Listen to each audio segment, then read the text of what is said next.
grab your beverages and turn up your interweb. Solving the world's problems 12 ounces at a time. It's Dudes and Beer.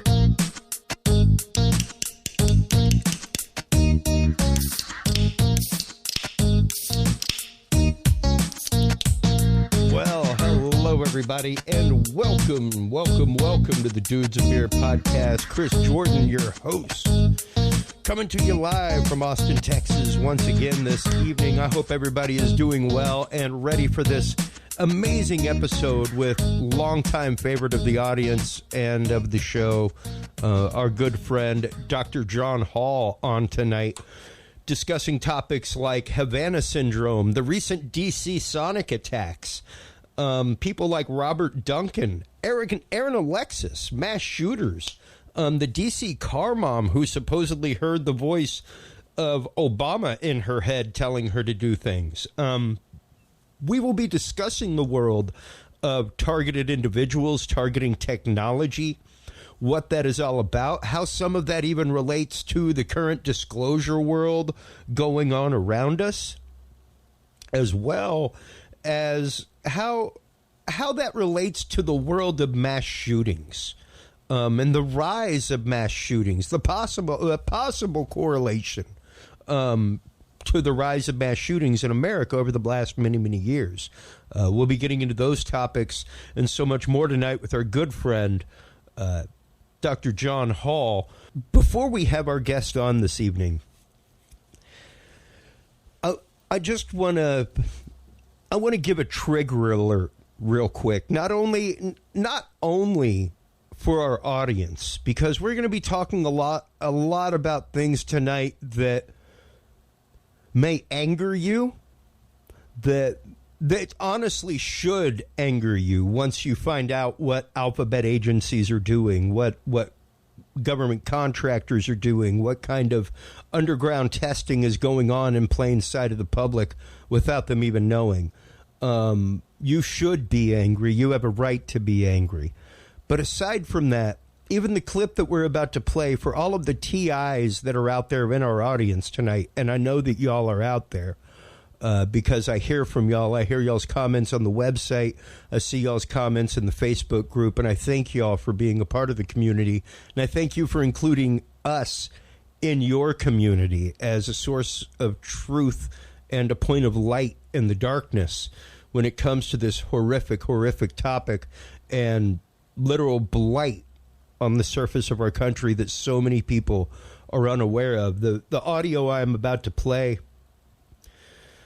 is of Jeff Ely of Vermont. This audio, I know we played on air before.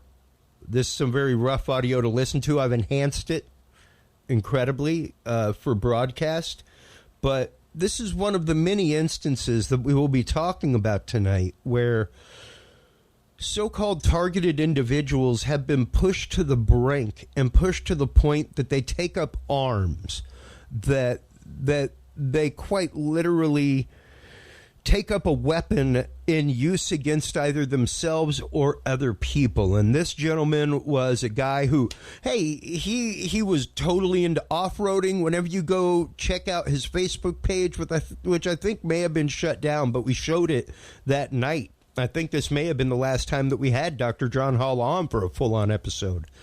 We talked about this. And this gentleman was like a monster truck enthusiast. He went out monster trucking all the time. He was, that's all his timeline was about until one day he was like, somebody's talking to me. And I don't like it. I don't like what they're saying. This is no good. This needs to stop. And then he made another post. And then right after that, this happened. Go f*** yourself. You're full of shit. You're the one that did it. Don't f*** lie to me. You think I'm that stupid? I hear you. Alright? Electronic fucking stuff. Trust me, man. I'm here to help. I know I'm annoying you right now, but if you give me that phone, I'll be able to help you.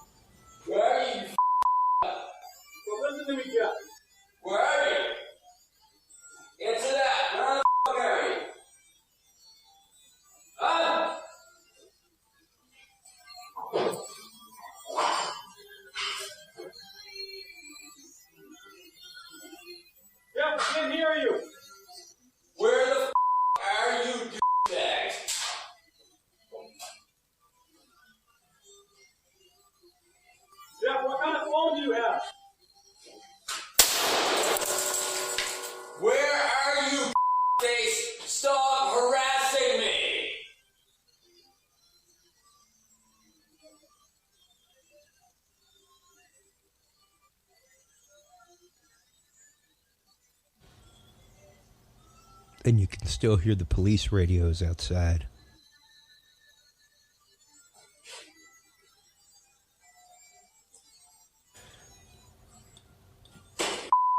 Keep going and going and going until you push people over the fucking edge.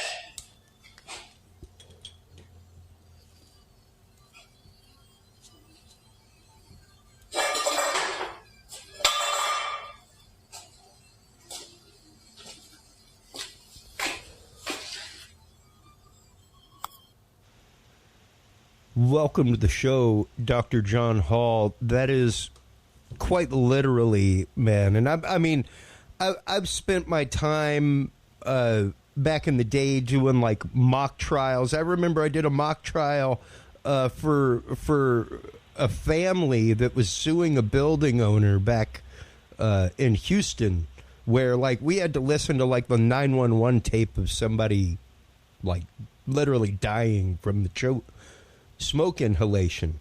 And that was pretty horrifying. This ranks right up there with that for me. Like the chills that listening to this audio gives me is mind-numbing is the only way I can put it. Because it's so personal to hear somebody going through that moment of human frustration that we have all had, but with something that he has zero control over, the voices that he's hearing that, as he said at the end, just keep going and going and going until they push you over the edge. And that's pretty much the description you'll hear from a lot of people being targeted now like this. And if you notice, and you cleaned up the recording enough that I don't know if your audience picked up on it, but whether it was one of the deputies or because I know there was a sheriff involved that I think he had some issues with, but you hear him say, well, give me your phone and I'll show you how I do it. Yeah. What kind of phone do you have? Give me your phone. I'll show you how I fix it. Yeah. Not that any of this is actually being done through a phone. It can happen to you whether you're carrying a cell phone or not. Absolutely. But, and that is one of the troubling things is, right now, what the government wants varies from party to party, depending on who's in charge. But currently we have a party in who is really, really pushing for gun control. And they have thought all along that if you have enough mass shootings, eventually we'll be able to convince the holdouts that are clinging to their guns that there's a reason for confiscation, or at least a reason for curtailing any future sales of guns. Confiscation will be difficult in this country, but I think they're thinking that literally the mentality is let's convince the few backwood folk that'll be holding on to it. As they would literally put it, the quote Ruby Ridgers. Whenever you look at that case and how that went down, and following that shortly after, like, I'm 45, Doc, and I've got a decent memory despite, the bong resin in there that clogs things up sometimes. I've got a decent memory. And when Ruby Ridge, and shortly following Waco, and then shortly following the explosion in Oklahoma City happened, those were pivotal moments in my life. Like I was in high school when that happened. Those are moments. Yeah, you would have been a kid at the time of Ruby Ridge, I guess, huh? Just a few years before. I was in like late junior high, man. Because that was only a few years before David Koresh, and that was like my senior year of high school.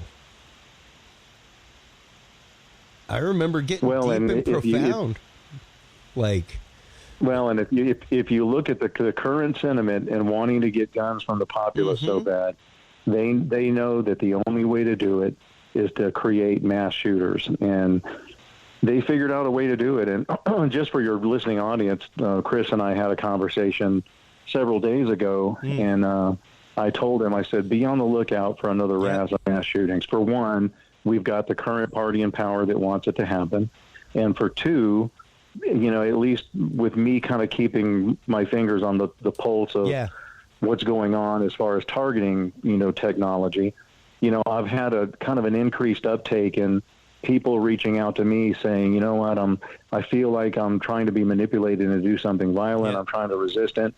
But I can tell that their goal is to make me violent. Well, and it just so happens that a lot of these people reaching out to me recently have been Iraqi war vets that, you know, are already under treatment for PTSD and things like that, which is kind of an easy target. I mean, they're easy to find, they're easy to track.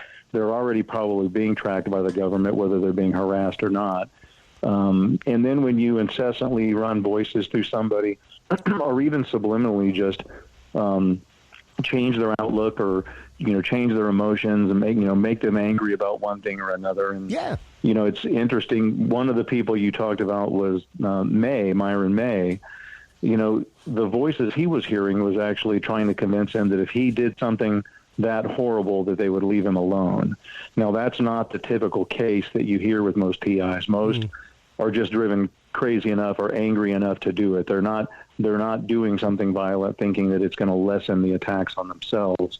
And in Myron May's case, he thought that would bring all of this to light, and the media would give it a fair shake and realize that there are control technologies being used on some of these people for a political agenda on a grander scale. And unfortunately, he was, just as most TIs, was labeled just another crazy person that went violent.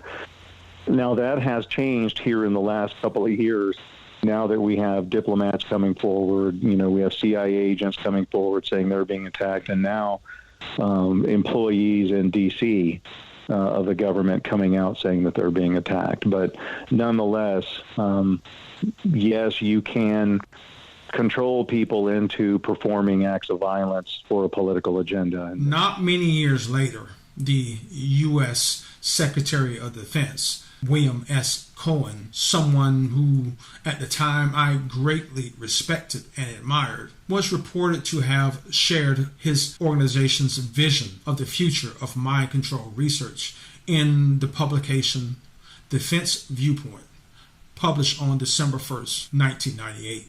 Secretary Cohen wrote, "One can envision the development of electromagnetic energy sources, the output of which can be pulsed, shaped, and focused, that can couple with the human body in a fashion that will allow one to prevent voluntary muscle movements, control emotions, and thus actions, produce sleep, transmit suggestions, interfere with both short-term and long-term memory, produce an experience set, and delete an experience set. It would also appear possible to create high-fidelity speech in the human body, raising the possibility of covert suggestions and psychological direction. Thus, it may be possible to talk to selected adversaries in a fashion that would be most disturbing to them." The passage, "It may be possible to talk to selected adversaries in a fashion that would be most disturbing to them," it's particularly important because of a handful of recent events, namely mass shootings. How many individuals can you recall that complained of individuals talking to them in their head before lashing out? I thank God every day that I have not suffered this horrible problem called microwave hearing, or that some are calling voice of God. I will cover this more in depth soon. Today, the research arm of the Department of Defense, the Advanced Research Projects Agency, or DARPA, leads the charge into weaponized mind control. Valuable insight into these modern programs can be derived from Peter Phelps, Lou Brown, and Bridget Thornton from Sonoma State University, who published a research document in December 2006 entitled U.S. Electromagnetic Weapons and Human Rights, a study of the history of U.S. intelligence community, human rights violations, and continuing research in electromagnetic weapons. The results of their research, which, quote, explored the current capabilities of the U.S. military to use electromagnetic EMF devices to harass, intimidate, and kill individuals, and the continuing possibilities of violation of human rights by the testing and deployment of these weapons. In their quest for global military superiority, the U.S. stepped up funding for the concept of the future warrior, beginning in the late 1990s with the use of advanced nanotechnology. Brown and Thornton went on to say, the idea was to streamline the military, improve soldier performance, control the fighting in real time, and avoid soldier mortality. Toward this end, the concept was to enhance the ability of soldiers in the field to interface with computer systems by using their own brainwaves. The U.S. began to fund research into decoding the brain as well as other neurological research. At the same time, funding for computers to human interface poured into universities, and DARPA stepped up their research and development. In the universities, the field became cognitive science, and within DARPA, the term augmented cognition was born. While developments in brain research are touted for their amazing therapeutic advances in the medical field, they primarily serve the purpose of the U.S. military. Unquote. DARPA's $6 million contract, DARPA BAA 1203, awarded to Arizona State University, moved the goal into the realm of mass mind control. The objectives of this contract were aimed at discovering how the United States could win the battle of persuasion on a mass scale. On behalf of the U.S. government, DARPA wanted to know the exact areas of the human brain that controlled our ability to perceive and accept the messages delivered through a variety of methods. In the proposal, DARPA wrote, "Humans are storytelling beings. There is no clearer evidence of this than the struggles of the United States government to convince world populations of its good intentions and to dissuade key constituencies from the powerful narrative told by violent extremists.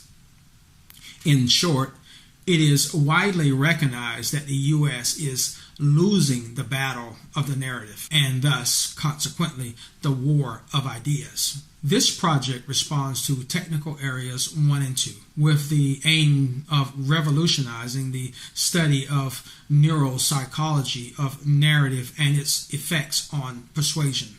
It will generate the knowledge to effectively understand, model, and disrupt narrative systems of stories sharing themes, forms, and archetypes on a neurological level, and capabilities to induce powerful narrative phenomena such as transportation and narrative validity with certainty.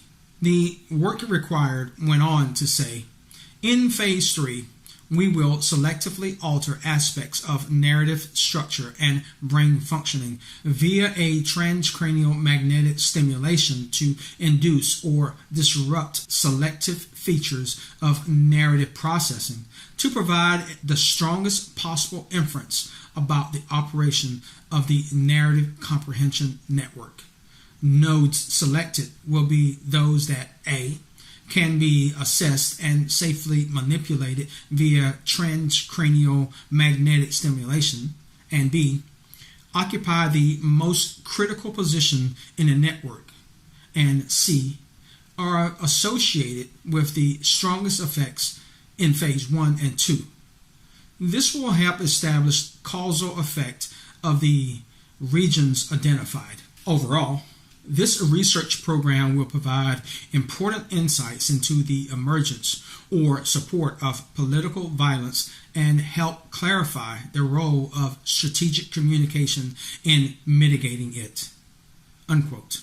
Those somewhat lengthy and scientific statements are not easy to decipher, but what I take away from that overview of the program's goals is that DARPA's intentions were to learn how the brain perceives ideas and determine how to deliver the government's message in a way that will be perceived as true and believable. In the absence of a caveat, one must assume no matter what the previous perceived notions were for the targeted audience at the onset. Simply stated, from a neurological standpoint, in my opinion, DARPA's objectives could have been written: evaluate how we can manipulate the brain's functions to allow the United States government to convince anyone of anything.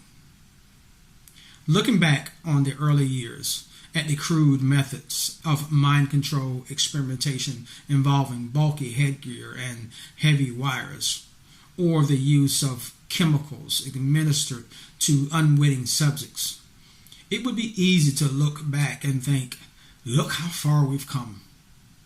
Yet that would be a tunnel vision view of the future. From where I and hundreds, perhaps thousands of others stand, we think, my goodness, why have we learned nothing from the lessons of the past? We can validate that point by looking back at one of the early pioneers in microwave technology, a brilliant scientist who was twice nominated for the Nobel Prize in biological electromagnetic fields, Dr. Robert O. Becker. Dr. Becker was blunt with his view about the potential uses for microwave pulse technology. He said, such a device has obvious applications in covert operations designed to drive a target crazy with voices or deliver undetectable instructions to a programmed assassin. Please recall the words of the 1952 C.I.A. Project Artichoke memo. Can we get control of an individual to the point where he will do our bidding against his will and even against the fundamental laws of nature, such as self-preservation?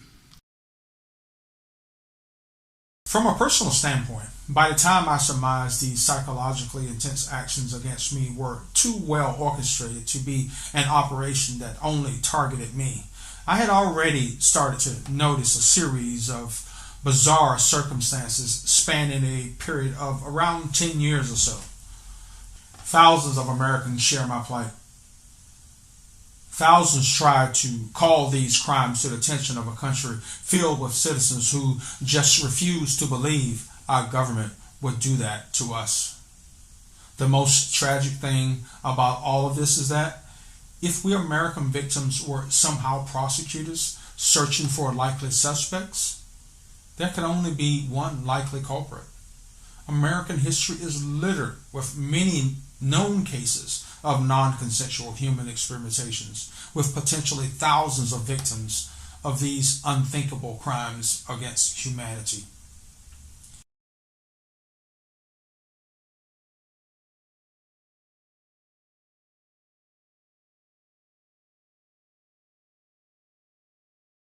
Just look at the Tuskegee experiments, where poor black men in the South were entered into a medical study for syphilis.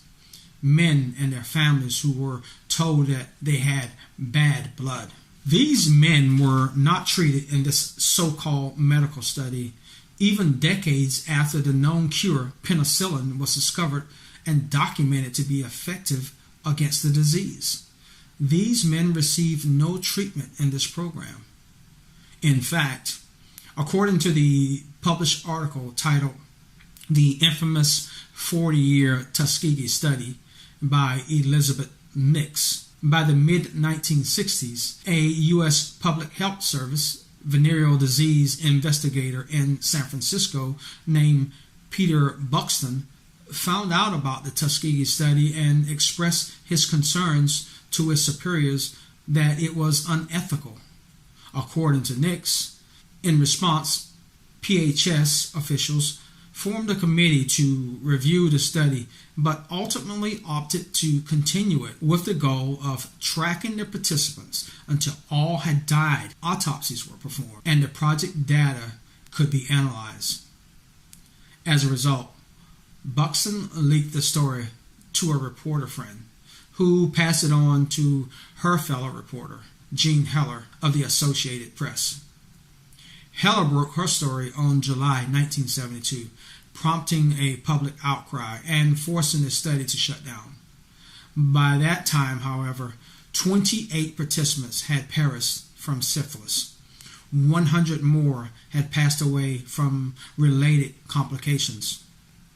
At least 40 spouses had been diagnosed with it, and the disease had been passed on to 19 children at birth. In the 1950s, the United States tested the effects of radiation during thousands of government-sponsored experiments. President Bill Clinton apologized. I would like to review today with a little more detail than Dr. Faden said, because I think it must be engraved on our national memory.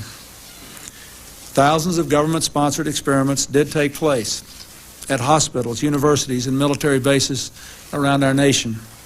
The goal was to understand the effects of radiation exposure on the human body.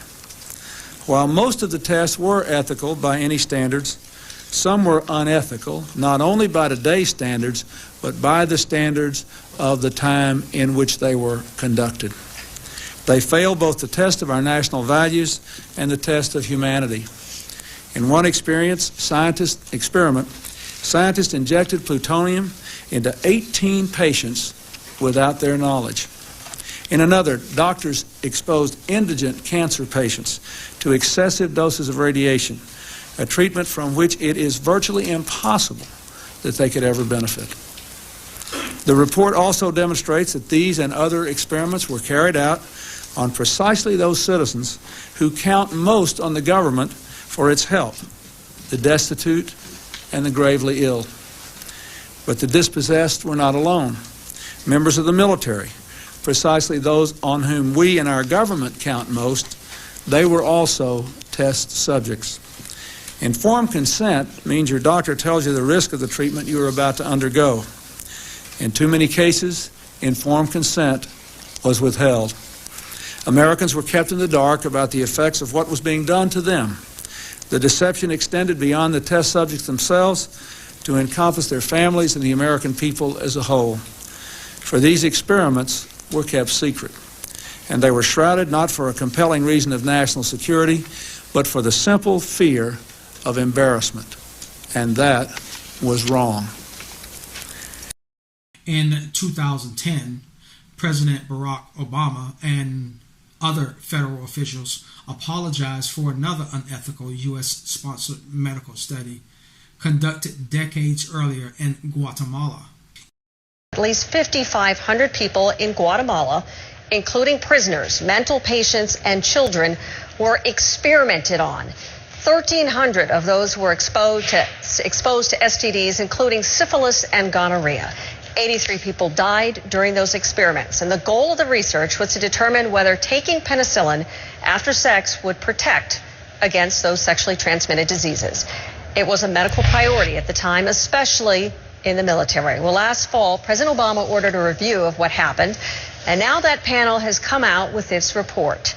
Joining us is the head of that panel, the Presidential Commission for the Study of Bioethical Issues. Amy Gutman is also the president of the University of Pennsylvania.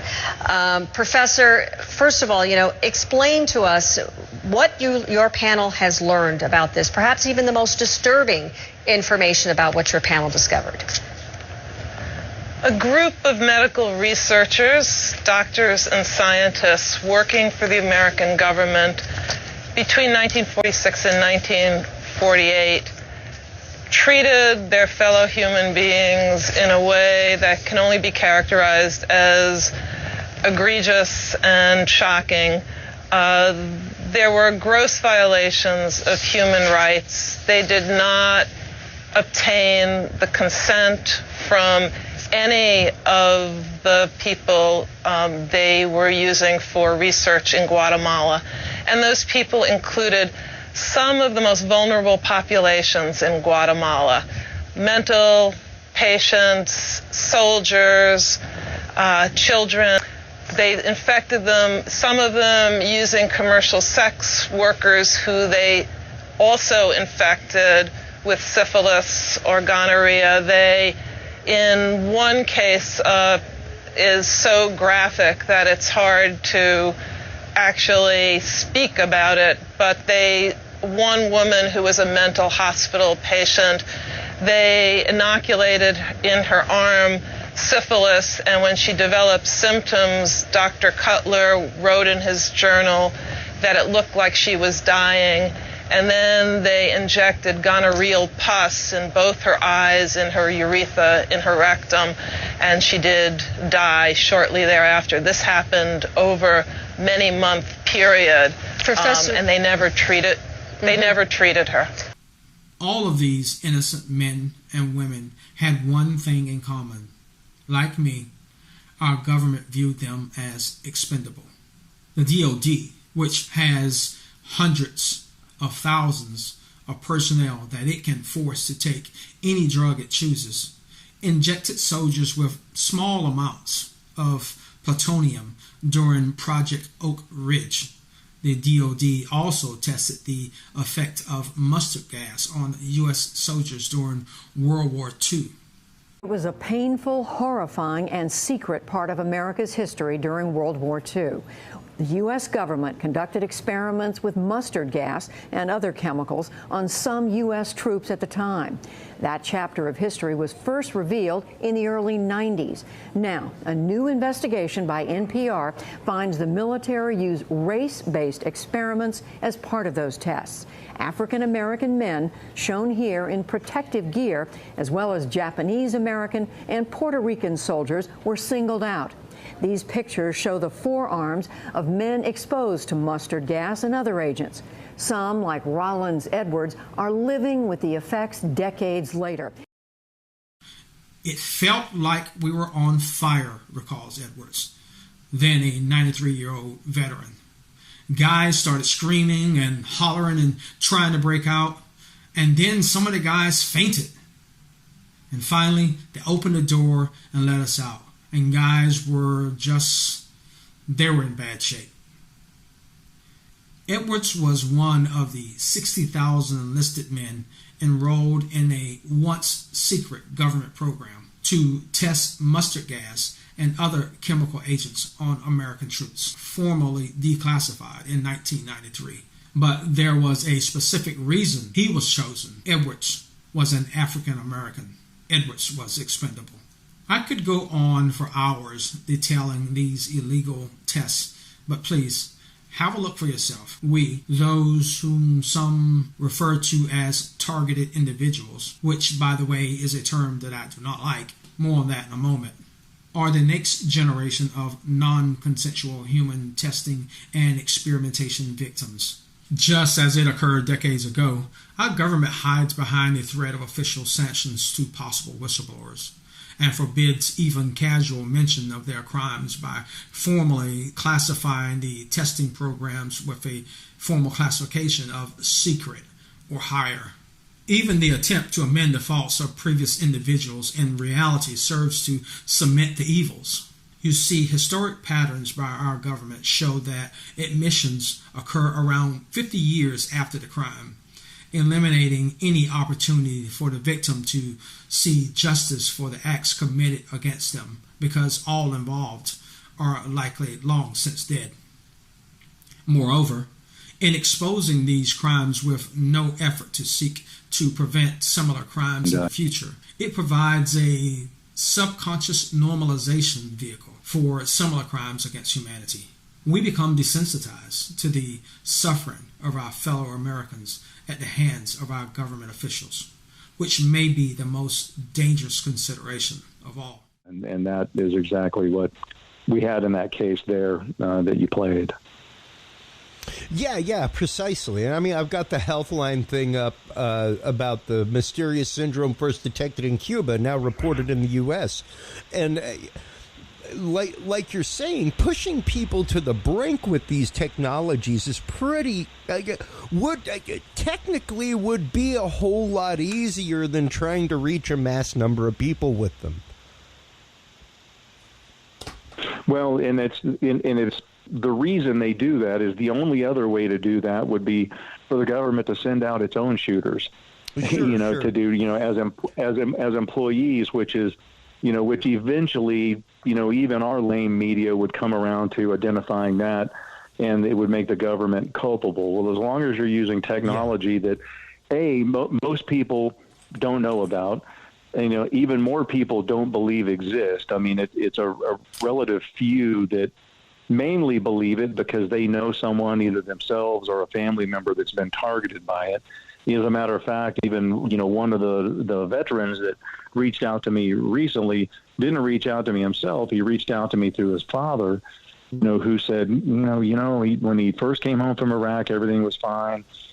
Then he started complaining that he was hearing voices and he felt like he was, being controlled. And even his dad said, he goes, my son wasn't crazy. He was never crazy. And, the conversations I hear him having sound like one side of a complete conversation. It's not talking about anything crazy. He's answering questions and, being asked questions and giving answers back. And, which is exactly what it sounds like. I mean, it's not somebody talking about angels or unicorns or, Alice in Wonderland type of stuff. It's a communication link, where you can communicate through thought. And it sounds like a normal conversation you would have with somebody standing there talking to you audibly. Yeah. Well, yeah, precisely. I mean, I can bring up the articles, the one that I just brought up right now. I was going to say, man, oh my God, I need to take it to screen because I'll show you the Google search from the New York Times and even foreignpolicy.com. Claims of secret microwave weapons attacks are scientifically implausible. And this is talking about the cases in Havana specifically, which were also followed up by cases in China. Now, what's interesting is that we have actively used microwave activated spying devices, be they cameras, be they microphones, for years in embassies, where they point a microwave antenna at a wall that they know has a painting on it that they've embedded with a microwave-enabled bug that's passive. So whenever they pass the detector over it, they detect nothing. But as soon as that dude sweeping the room is gone, they turn on the microwave beam, and now the microphone embedded in the fabric of the picture has power and can hear everything. That's possible with audio. That's possible with video. All kinds of stuff. And that has been a technology known to be used by the C.I.A. since almost since the advent of microwaves into our scientific world. So, and certainly been used since the Cold War. Yeah. So I mean, you're right. That is actually pretty ancient technology by any standards of what we're using today. Yeah. And to think that even there it was from foreignpolicy.com, and I mean, of course, foreignpolicy.com is totally going to be towing the government line of microwave attacks are scientifically implausible. I don't know of anybody in the broadcasting world that would recommend you stand on the opposite side of a microwave antenna. Yeah. Well, and it is refreshing to see, though, now at least the New York Times has kind of come around to admitting there's people being attacked by this. The New Yorker actually posted an article not long ago coming around. Now, what's troubling, though, is all of this is finally this expose is kind of coming out because it's government employees and it's diplomats. and some C.I.A. agents that are complaining about it. Now, from the Russia. thing that troubled me with the the thing that troubled me with the New Yorker article is they said, for the first people that have complained of this, and I'm like, I'm glad we're getting the exposure. These aren't the first people that have complained about this. This technology was used experimentally on the American public. Yeah. And that's the other thing that a lot of people don't realize. There are no laws against the government experimenting on the public. That's the first thing we need to combat any of this. John Glenn tried to pass laws to where you had to have informed consent for any black budgeted type of experimentation, and it was shot down in Congress. The United States never did take part in the Space Preservation Treaty either, which which most nations agreed to not weaponize space. That's out the window because all the nations are weaponizing space now, especially China, Russia, and us. You gotta catch up to us. We've been doing it for years. I would challenge anybody, and I've actually got a it's back there, but I've got a space shuttle operator's manual. And whenever you start going through the STS missions, it's pretty funny how, even though they are a civilian agency, you will never, ever, ever, ever, ever see a NASA shuttle piloted by a civilian pilot. They are always piloted by commander or higher in the Air Force. And beyond that, most of the missions, like the greater portion of the missions, are actively classified D.O.D. because they are either releasing satellites or maintaining satellites, things like that. Like we talked about with Mike Turber numerous times on this show. If you remember, when Hubble was first launched, they had to go back and repair it because it was nearsighted. It's because it was based on a spy platform that was made to focus at the Earth. Yeah. It was not made to focus out to deep space. They had to go replace it with a totally different lens system. So, yeah. We've had this stuff for years, and like I was posting up on screen to see that, of course, they're talking about unknown weapons and microwave weapons being scientifically implausible. Well, you can literally go look up microwave weapons, and they're talking about Vigilant Eagle and active denial systems, millimeter wave microwave weapons, that kind of stuff. Well, and and when you look that up for people that maybe haven't heard of this type of technology, if you don't look up microwave weapons, look up pulsed radio frequency weapons. Yes. And that is what they're going to refer to them now in government circles as pulsed RF. And, most of those diplomats, they went through, UPenn, had doctors check them out. They all had gag orders. Several of them have gotten some information to me through secondary sources without seeing me directly. But the only one is one of the girls from China. Actually, her mom did an interview, I think with 60 Minutes, and I think she finally got around to doing one interview before they yanked her from talking to anybody else. But all of the diplomats, both Canadian and U.S. from Cuba, haven't been allowed to talk to anyone other than the researchers that were examining them. And most of them in Canada actually filed suit against Canada because, basically they were told, well, yeah, you're having some issues and you just need to deal with it. And we're told not to talk to anybody. We're not going to really give you any more information on what it is. I mean, they've been kept just as in the dark as the general public about this technology, because the big fear of the government is they can't come out and admit that they have technology that is basically meant to interact with your brain. And that's what these weapons are. They're neuro weapons. It's weapons that are meant to interact with your EEG, meant to subliminally target you or verbally harass you with basically what amounts to bone conduction type hearing. Yeah. What it is, it's an electronic signal that goes through your skull. It gets reconverted into sound into your vestibular system. So what's coming in is actually a microwave signal. It's being converted to by your brain is spoken sound.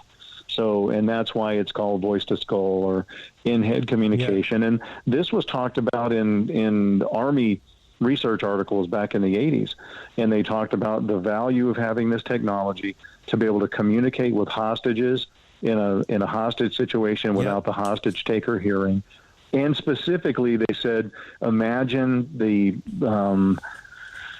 untoward effect of, an enemy hearing voices in their head that you can drive them crazy with. So, I mean, this technology, it began being worked on in the late 70s.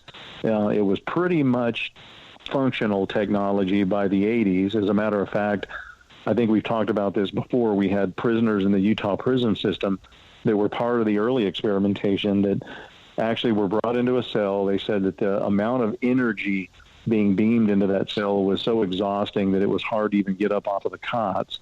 And all of them described hearing voices in their head of other people who were responding appropriately to what they were thinking back. So even these uneducated prisoners had figured out that something was being beamed into them. There was a communication link that not only were they hearing, but the people doing the technology were hearing their answers in thought back. So, I mean, this technology has been around for a while, and obviously, my first book came out now, I think 12 or 15 years ago. My last book's probably 8 or 9 years old now, and a lot has actually improved since then. But I think the experimentation phase is over, and we're into the normalization phase, I guess you could say. Yeah. And I've got it up right now from New York Times, July 5th, 1976. It's okay. You're going home. A voice in Hebrew told hostages. This, of course, about one of the many famous hostage situations in Tel Aviv. We heard a voice in Hebrew. It was about 11:30, but I could not be sure. The Israeli said for everyone to remain on the ground. Don't move and wait. There was more gunfire. Then we heard somebody say, "It's okay now. Get ready to move to the door. You are going home." This once again from the New York Times archives, July 5th, 1976. We talk about it all the time, the voice of God weaponry that was used in the Gulf War. Once again, one of those things that happened when I was in high school that I vividly remember. The cases of Iraqi soldiers, whole platoons of people laying their weapons down in the trenches, surrendering, saying that the voice of Allah had told them to give up. All technology, and then later it came out that was the technology used at that time was actually called SQUAD. Yeah, silent sound spread spectrum. Yeah, and that's still around as well. And that's kind of similar to what we use as an LRAD, which I'm really surprised the LRADs weren't used when we were having all of the, the burning of the buildings and everything. Yeah. I'm really shocked that those weren't used, but I fully expected to see that. But, all of that rioting, certain factions of the government kind of wanted to happen. Had they continued rioting in D.C., probably would have brought the LRADs out. Because, as you can see, there's a difference when private citizens are having their buildings burned down and their businesses destroyed, and then a bunch of people actually try to enter the halls of Congress. The National Guard and the fences come out pretty damn quick when you're actually threatening the political class. Well, now, see, the thing is, in order to have the LRADs out, Doc, you would first have to accept the help that was offered that would supply the LRADs. LRAD, yeah. And when you roundly refuse the help so that you can make a political scene, that's what happens. You don't have LRADs on the scene that can disperse a crowd. And for those that don't know what we're talking about, I'm about to bring it up. You see it regularly out at protests, things like that. It is the long-range acoustical device that you see in so many places on top of Humvees, things like that. It basically just looks like a big parabolic speaker. The new versions, of course, just look like a very focused speaker or an array of speakers like this second one, the LRAD sound cannon. And yeah, they can focus debilitating frequencies on you that, like we were showing earlier in the documents, make you feel like your skin is on fire, things like that. And I do want to be clear for your audience. This is not just a sound cannon that plays a loud sound and it's irritating. Yeah, it can burn you. It can make it hard for you to breathe. It can make you poop your pants. Yeah. It's various sound maneuvers that actually change the way your organs work. Yeah. So. Yeah, precisely. I mean, frequencies are a powerful thing, and even now I've got it up from Forbes. The Pentagon fears the deadly microwave weapons are undetectable, and they would be pretty hard to detect. You know, I mean, microwaves are pretty readily available in the world around us, period. You can't necessarily... and actually, Go ahead. The Defense Health Agency, DHA, is currently actually looking for a wearable way to detect pulsed radio frequency and microwave weapons on the troops, something that they can wear that maybe will light up or go off when they're exposed. I actually, after being in communication with the DHA and reached back out to them, and I said, the problem isn't necessarily detecting it. Raytheon has a way to detect it already, by the way. Sure. At least Raytheon in South Korea has already got a very, very smart device that actually can detect it. The problem is once you detect it, you can't escape it. So, I mean, and that is one of the biggest problems with this weaponry. And I remember 20 years ago when a lot of this technology was first worked on, and I had several friends that were, C.I.A. agents at the time actively, that were pretty forthright with me, and that's where I got a lot of information that I wrote both of these books. And, so there are some good guys there that realize that we've invented technology that we can't defend against ourselves. Yeah, even people like Robert Duncan. It's amazing the number of people that have come out in the last many years. Like I said, and you've had Robert Duncan. Yeah, go ahead. You've had him on the show, and he'll be the first to tell you, that. And this isn't the only technology that we've invented that we have no defense against. I guess the assumption was that there would be such a lag time before anybody else got it. But what they didn't think of is that most of this technology started in the Soviet Union.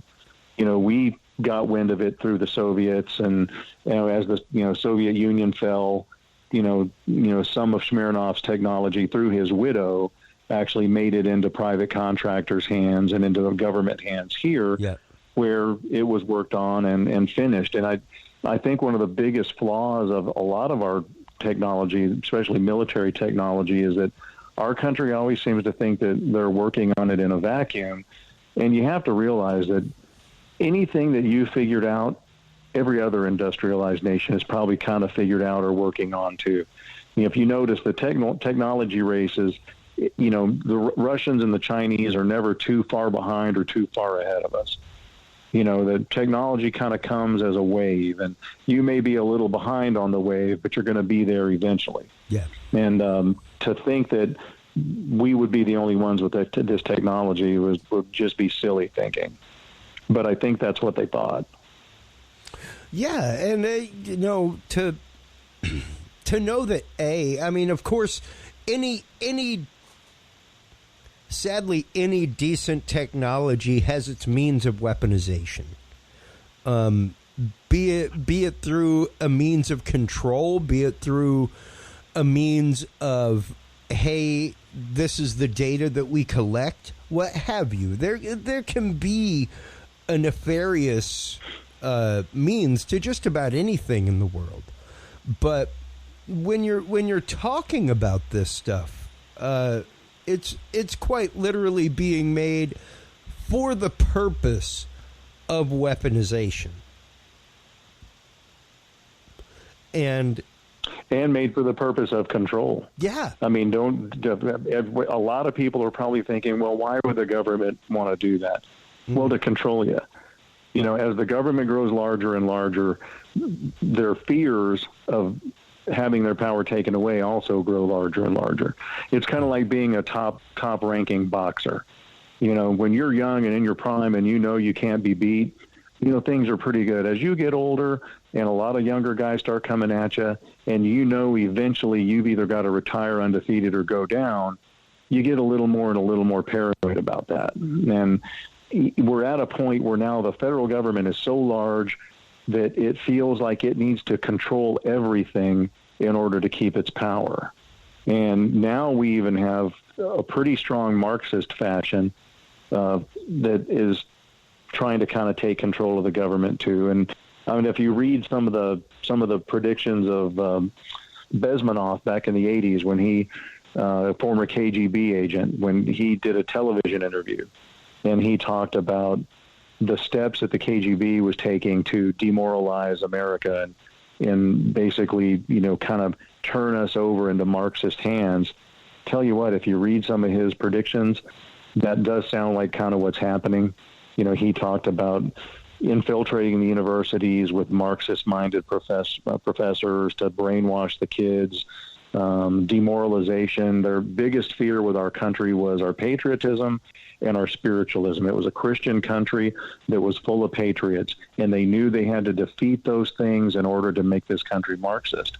And we're really just about there. And then you take this technology, when you have a lot of the middle class who still are mostly faith-based, who are paying the majority of the taxes, well, those people aren't going to go for socialism. They're not going to go for Marxism. They need to be controlled. Well, go ahead. Yeah. Well, and as well as everybody else around them has to be controlled. And if you look, the media is doing their job at it. I mean, you can't have independent thought on Facebook or YouTube or Twitter. Oh my God. If you're speaking, I've got 10 different people I know in the last 5 days that have contacted me like, post this, because I can't post anything right now. And from varying walks of life, it's wild.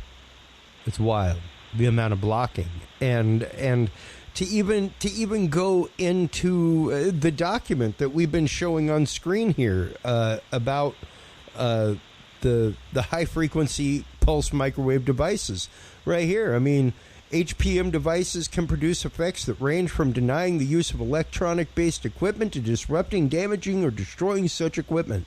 HPM weapon advantages include all-weather capability, low-precision pointing requirements, and effects persistence after the radiated EM energy beam has been turned off.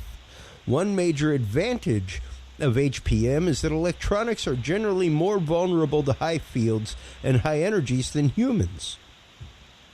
This provides the ability to attack electronics without harming people, which makes HPM an ideal choice for non-lethal applications. Also makes it a great choice for blocking technology, jamming technology. I'm adding that. But it goes on to say, two major challenges of implementing HPM technologies into operational weapons platforms are, number one, fratricide, or self-destruction, can be a problem because of the large areas affected by the side lobes and near field of any meaningful HPM weapons system. And by weapons system, folks, that intonation by fratricide means us. Therefore, when attacking a target of interest, which means us, with an APM weapon, there is a greater risk of disruption to systems that were not intended to be targeted, but fell within the sphere of influence. Host platforms there may need to undergo interference hardening.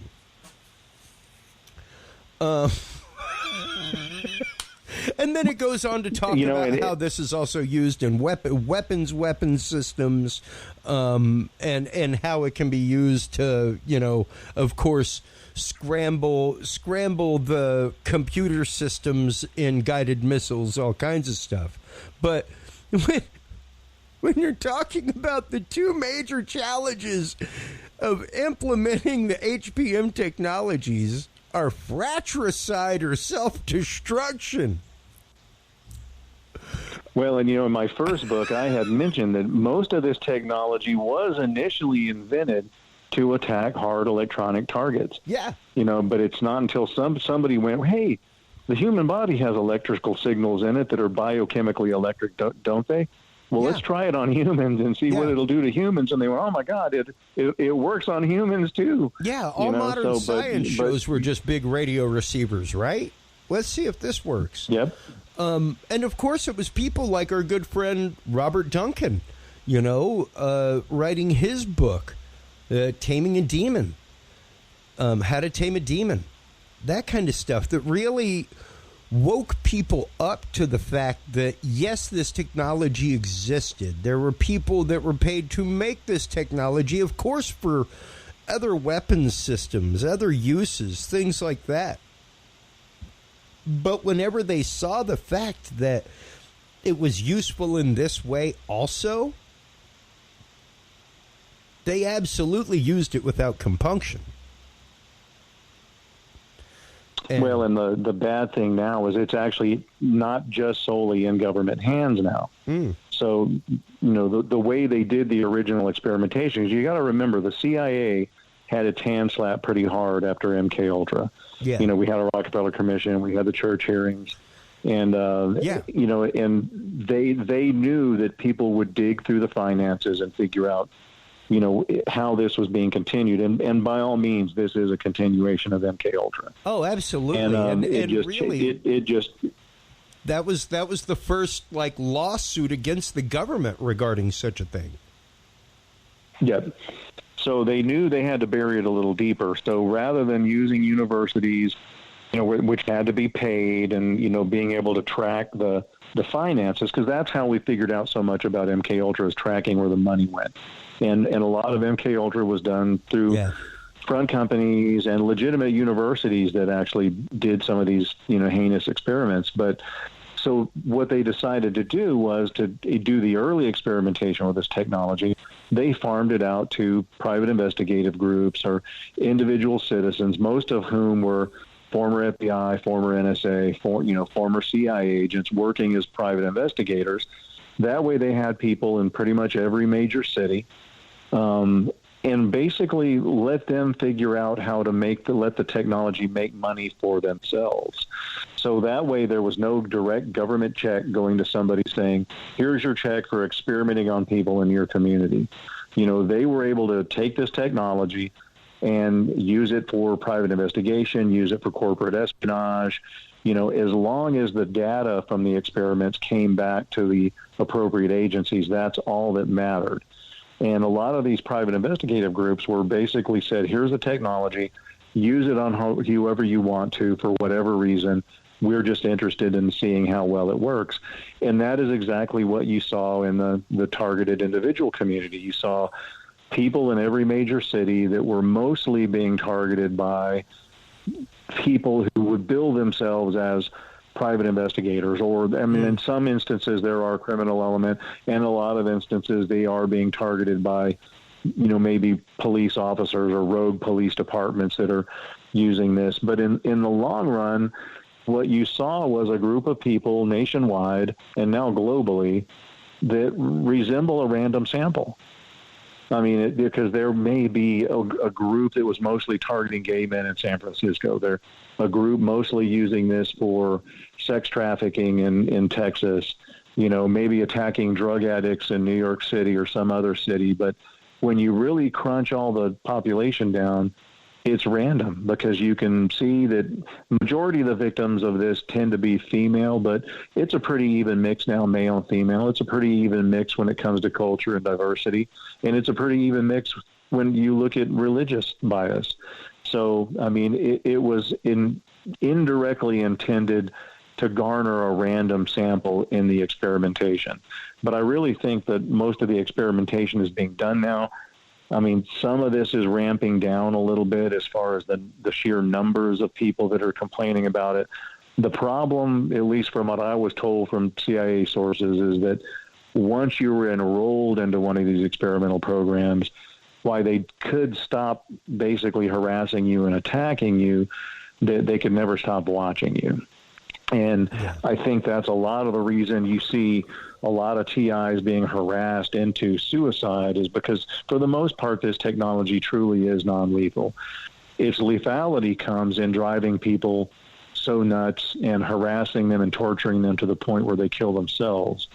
And it's my personal belief that I think a lot of these groups are tired of watching some of these people, because you still have to watch them even if you don't do anything, at least by the rules of engagement, as it was explained to me, that they find it easier just to harass them to the point of killing themselves so they don't have to watch them anymore. Well, and let's get into that real quick, because I know we're right in an hour right now, and you have a practice to get to in the morning. You have a beautiful wife and daughter, and you still have dinner to eat. But there are a few cases in modern history that are precisely what you're talking about. Things like what I've been showing on screen, Miriam Carey, who is, of course, the mother, the single mother who was shot by D.C. police. And this was back in 2013. This was a while back, right after we first met, which was, of course, during the Aaron Alexis case, which was another huge case where quite literally somebody was talking about hearing voices, hearing the fact that he was driven by delusions, as the Washington Post says, told that he had his ELF weapon, his, extremely low frequency weapon.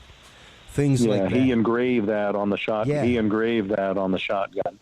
This is my ELF weapon. And he actually had a clearance and worked in this technology. He wasn't delusional. Yeah. He basically, that was a vengeance shooting to where he perceived the attacks were coming from, because indeed they do some of the research at the Navy Yard where he shot some of the people up. Yeah. Now, and I'll be the first to tell you that I don't condone violent actions. If you're a TI or you know somebody that's voicing these complaints and they mention to you that they feel like they're trying to be controlled into violent action, do whatever you can to stop them from doing anything violent, because it's not going to achieve any meaningful goal. And luckily, I get contacted by a ton of people, and unfortunately I can't get back to everyone. But, when Aaron Alexis had reached out to some of us that, that are into this, and, we, tried to kind of steer him the right direction, but he was being severely sleep deprived as well. Yeah. So, and that's another way that they actually kind of get to some of these victims, is through sleep deprivation. Yeah, and that was quite literally the gentleman that we played at the beginning of the show, Jeff Ely. That was his issue. Was that it just flipped on a dime. And as I've got highlighted right now, in one document, Aaron Alexis wrote, quote, "An ultra low frequency attack is what I've been subject to for the last 3 months. And it's to be perfectly honest. That is what has driven me to this. Investigators are still trying to understand Alexis's, quote, pathway to violence. The etchings on his gun included, quote, not what y'all say and better off this way, as well as my ELF weapon." So, yeah. And of course, we've gone from the press saying we're trying to figure out what delusion this man had, to now we have CIA agents complaining of being attacked by these very same weapons. Well, and even right there at the end of the article, it says the Navy has legitimately used such technology, the FBI said, but these radio waves have also been the center of conspiracies about government mind control. Maybe if you didn't make it the center of, quote, mind control technology and actual patents that are out there and available, maybe people wouldn't think such things. And I'll give you my take on conspiracy theory news. As bad as our major media covers things up or omits things or intentionally doesn't cover things.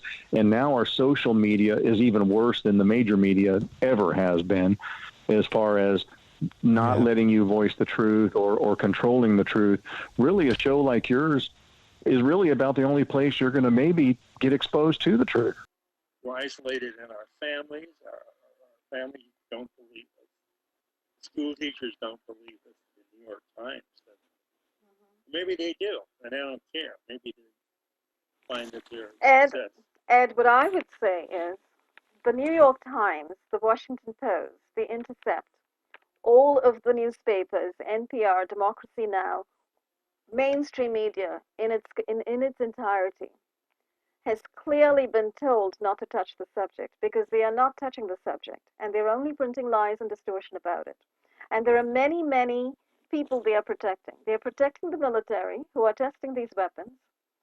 They are protecting the medical industry that's also testing things like neurostimulators and microchip implants.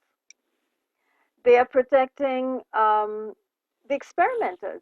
And the experimenters include people like the C.I.A., who from everything I have read and everything I have understood about what's going on in targeting, who most definitely are now continuing to carry on their MK-Ultra experiments.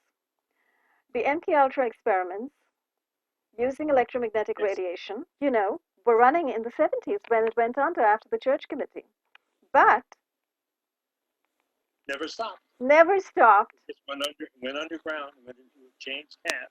Exactly, and now it's being revived in a certain way. It's called remote behavior modification, remote neuromodification, and these guys, the CIA, is now working openly with the D.O.D, with DARPA, and I think also with the Department of Justice, because the Department of Justice has these predictive neurocrime programs, predictive policing, catching people, criminal mentalities through testing their neurology and so forth, through scanning them, through brain scanning them. So there are all of these programs that are running. There's a lot of technology that is classified. There are lots of, there is a memo of understanding currently that was made, I think, in 1994, from what Dr. Nick Bakich has written about, between the Department of Justice and the Department of Defense, to facilitate the use of classified technology at the level of law enforcement in criminal justice programs by the Department of Justice. So in other words, the Department of Justice and local law enforcement is using technology that they're not revealing, that's not in the public domain, that's being kept under wraps, And beyond that, of course, we know that the local police are also using through-wall surveillance and through-wall, which is tracking radar, to be able to see people and feel people's breathing and so forth through walls. But the TI community, the people who are targeted, have a problem in that most of the attacks have a subjective quality. You can't demonstrate it very readily to anyone. Not easily at all. That's a very good point. Even though they ignore them and don't deny them, they can perhaps understand, or certainly the measure of electromagnetic radiation that saturates us all, Wi-Fi in schools. Turns out that autism is exploding in China. Yeah. I think I sent you that one. Yes, I did see that. So maybe we can make some contact there. But you see, there are objective findings, easily found and documented, and maybe nobody pays any attention or listen, but you can do it instead of saying, I can't comply. So I think the TI community should look at this as just part of an attack. They're getting one aspect of an attack, but it's actually against everyone as far as I can tell. Yes, I think you're right. You're absolutely right. What's happening to TIs who are targeted with these deadly electromagnetic weapons and the neuro weapons is one aspect of what's happening to all of humanity. But because media has failed us and is not reporting on it, and because there appears to be a collusion and a cover-up about these weapons, what's happened is we are living in a void. So if you pick up a newspaper or if you listen to CNN, you might hear something about autism, or you might hear something, of course they're pushing it. And it's only in old media that you hear the truth, no doubt. But they won't even mention these weapons. Not until this recent, this thing with Cuba, the U.S. diplomats in Cuba, and sonic weapons being mentioned. I mean, this is what 30 years after that Russian incident with the guys, the ambassadors in Moscow the embassy in Moscow being hit with microwave signals. How many years later? So you see, mainstream media has done an extremely good job keeping this under wraps because they're really being run by the CIA. So it's literally. Well, they don't tell us anything. But the people who are targeted can reach out to everybody about other problems. Oh, here's what my thought on that. So I wanted to come down to that. So you're coming down on people who are targeted. So here's my thought on that. I don't think the people who are targeted are all of them in good enough shape to do any kind of reaching out. Some people are being assaulted to death. Some people are barely staying alive. Some people are barely holding their houses and homes and lives together. This is the ultimate. My name is Len Baer. Yeah. I'm formerly a physician from the USSR, from the former USSR. I specialized in. I was a medical doctor, specialized in endocrinology. Came over here in '93 to work for a pharmaceutical company and in the area of my research. And then I was prepared to get licensed in the States, but things on the business side took over, and I stayed on the business side, and currently working in the regulatory field for a company in Chicago area. U.S. naturalized citizen, married, and been target of directed energy weapons since 2019. Since 2019? Yeah, in the summer of 2019. 3 years ago. Just over 3 years ago, it started happening to me, and was diagnosed in 2020 with vestibular dysfunction due to directed energy exposure by the same team of experts that diagnosed Cuban diplomats. Duncan? Yeah. Yes. So I have an Ivy League background, education, and I've been studying and human rights activism for what is now currently termed Havana syndrome, but this has been going on for quite some time. I worked for DARPA on projects for the CIA, for the Navy, for example, wrote the Artificial Intelligence Code, tracked the Soviet nuclear submarine fleet. But about 20 years ago, I realized some of my research was being utilized on my own citizens. And that was unacceptable to me. And since then, I've done hundreds of interviews, interviewed 2,500 victims or targeted individuals, as they're called, found commonalities of all their stories. And I've spoken to with the head of the LA FBI, to the Senate Intelligence Committee, 23 senators and representatives, with some interest. And I said, just wait when it starts happening to their agents, diplomats, and the FBI. So interestingly, a story came out yesterday that it's happening to the FBI now. What is your educational background? I have an MBA from Dartmouth, a Master's of Science from Harvard, PhD in Applied Sciences, Computer Science, Artificial Intelligence, pre-medical in engineering, and other classes from Stanford, Duke, and MIT. So yeah, I've been in school most of my life. And how did you get into working with DARPA and the CIA? It was odd. I gave a resume to a headhunter, ironically, and they're called headhunters, and my head was taken for a CIA think tank. At the time, I didn't know it. It was a technology think tank, and it was all funded by DARPA, and then I got shuffled around as a scientist to these various other projects. For people who aren't familiar, could you tell us what DARPA is? Defense Advanced Research Project Agency. They do all of the pie-in-the-sky projects, long-term, well-funded.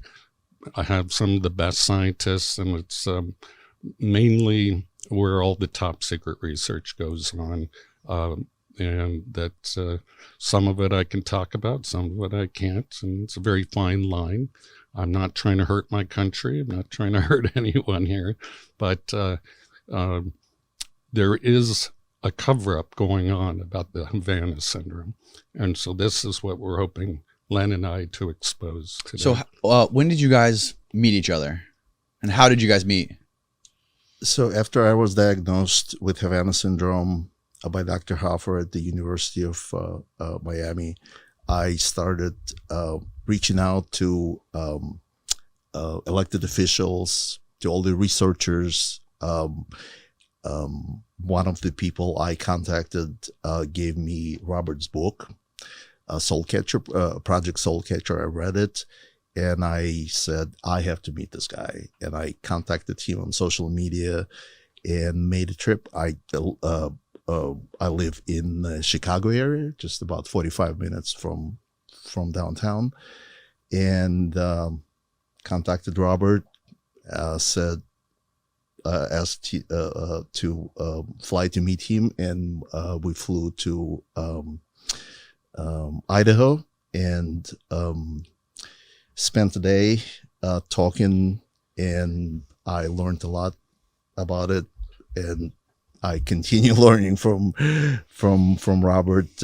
We became friends, and we have common goal to expose this. So how did you first develop this syndrome? What was happening? What were you doing? You were a civilian. You weren't working in the government in any capacity. So how does this happen to a civilian? It just started happening. I developed tinnitus, the ring in the ear,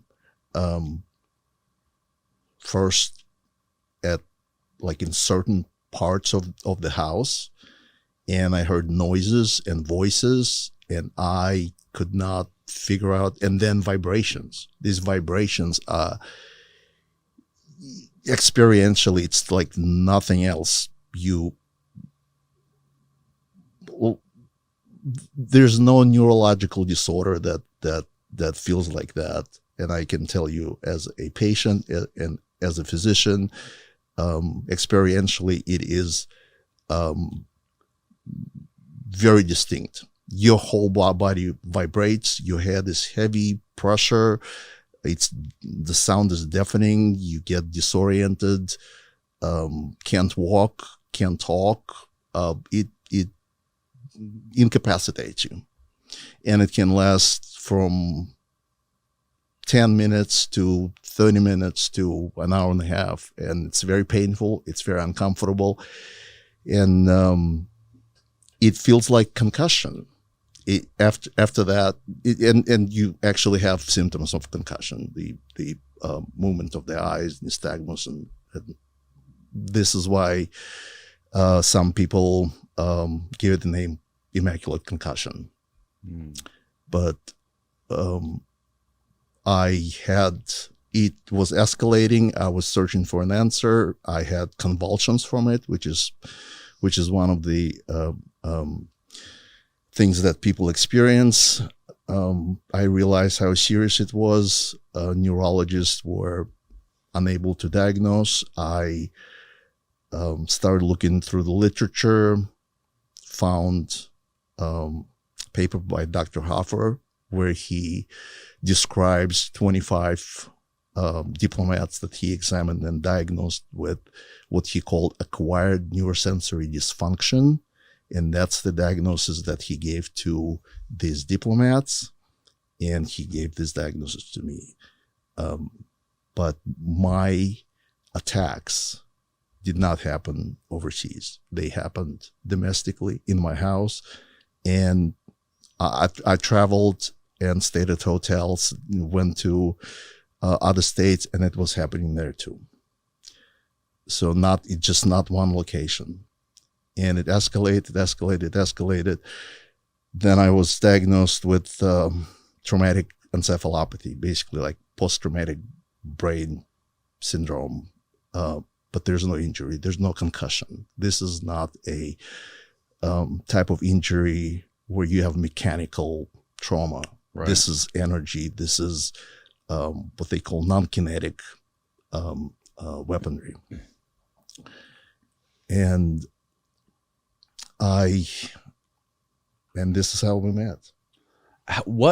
Why would somebody like you be targeted? What were you doing? Were you dealing with other people in government or diplomats, or do you have any reason to suspect that somebody would target you with something like this? None. I have no idea why I was chosen to be targeted, and I keep no government secrets.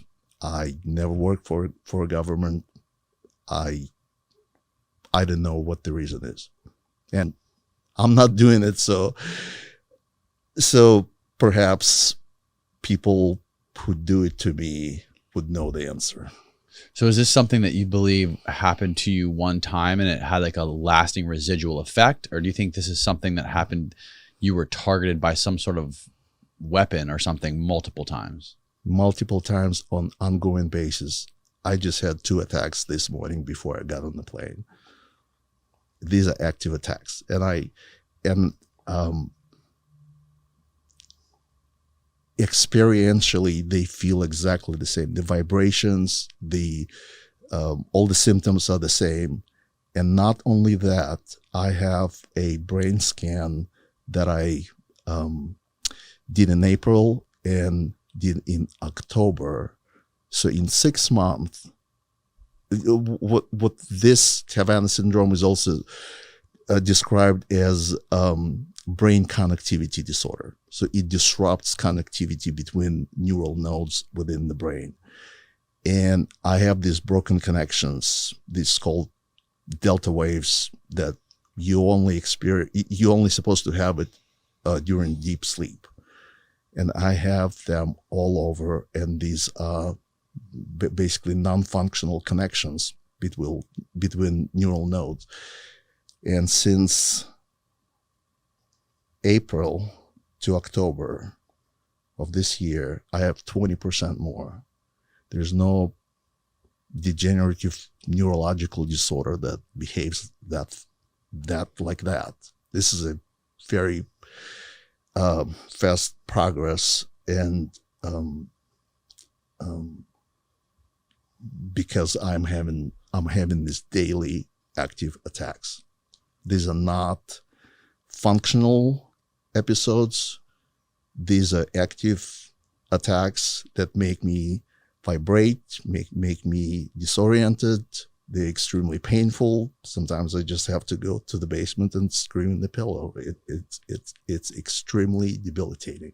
I've been on medical leave for the last year, and it's hard for me to do any cognitive work.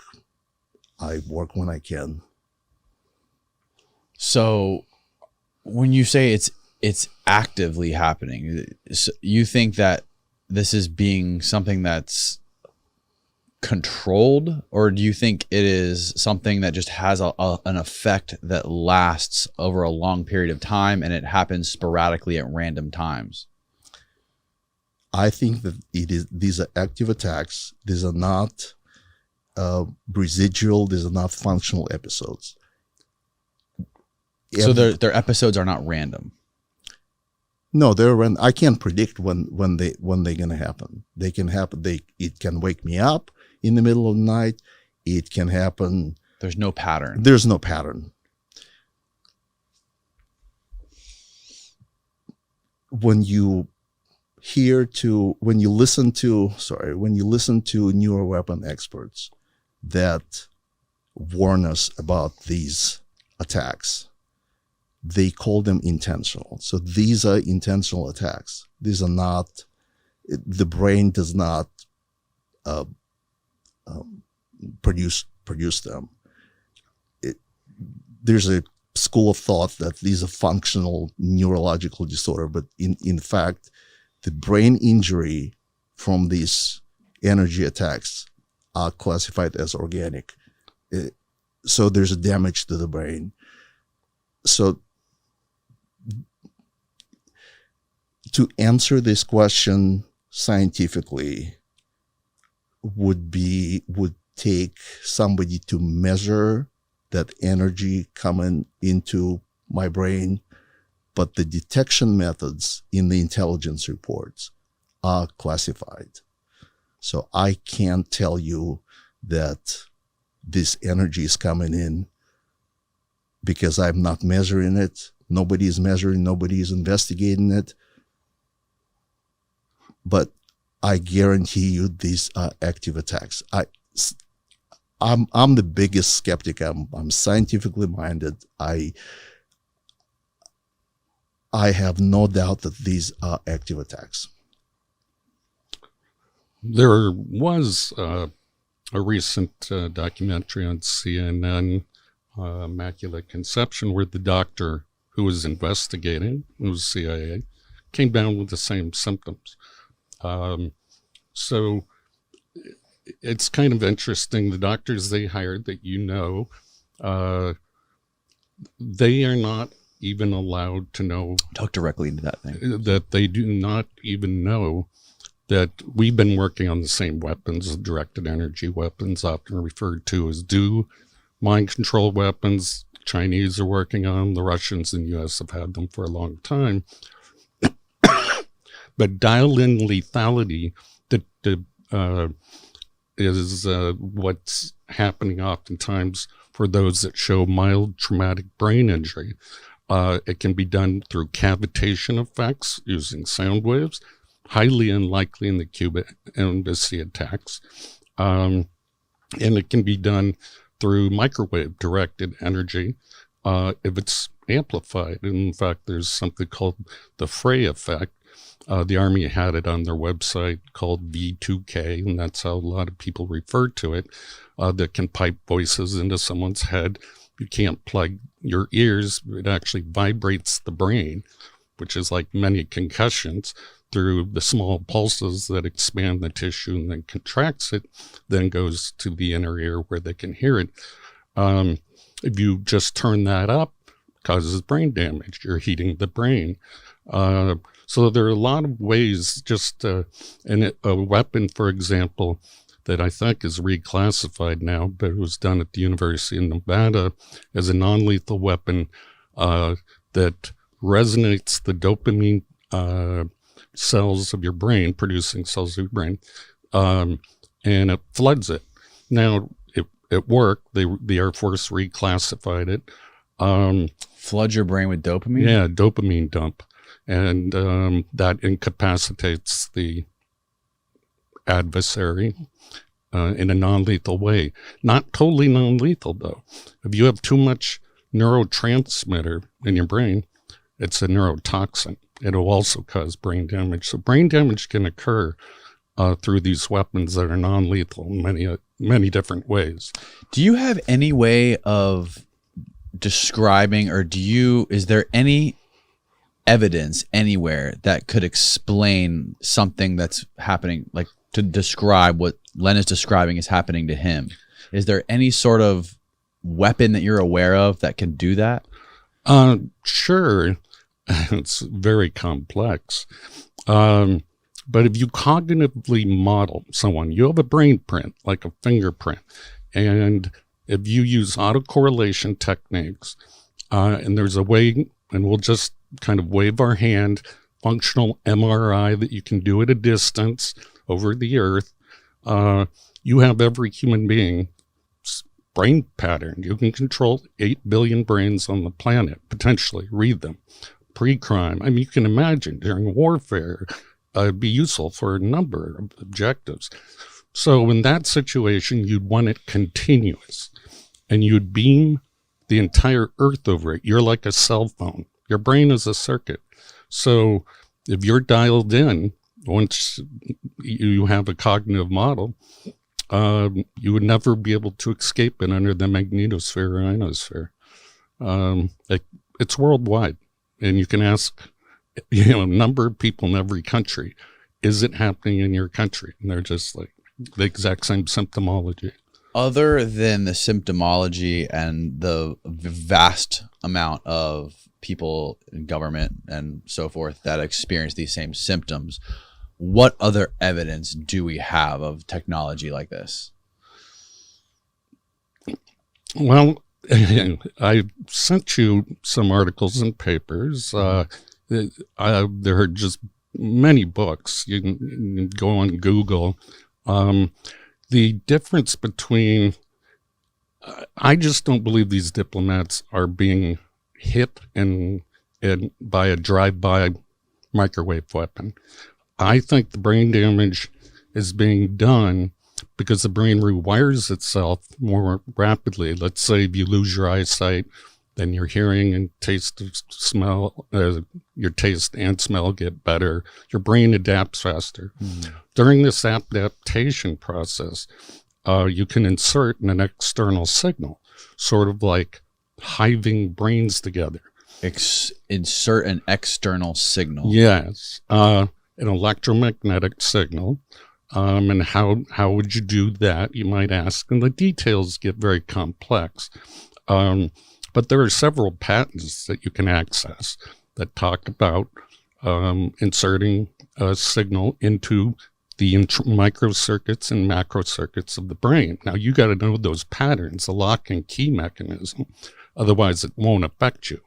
It will only affect the target brain if the brain print fits. The brain print. Yes, signature. Everyone has a unique one.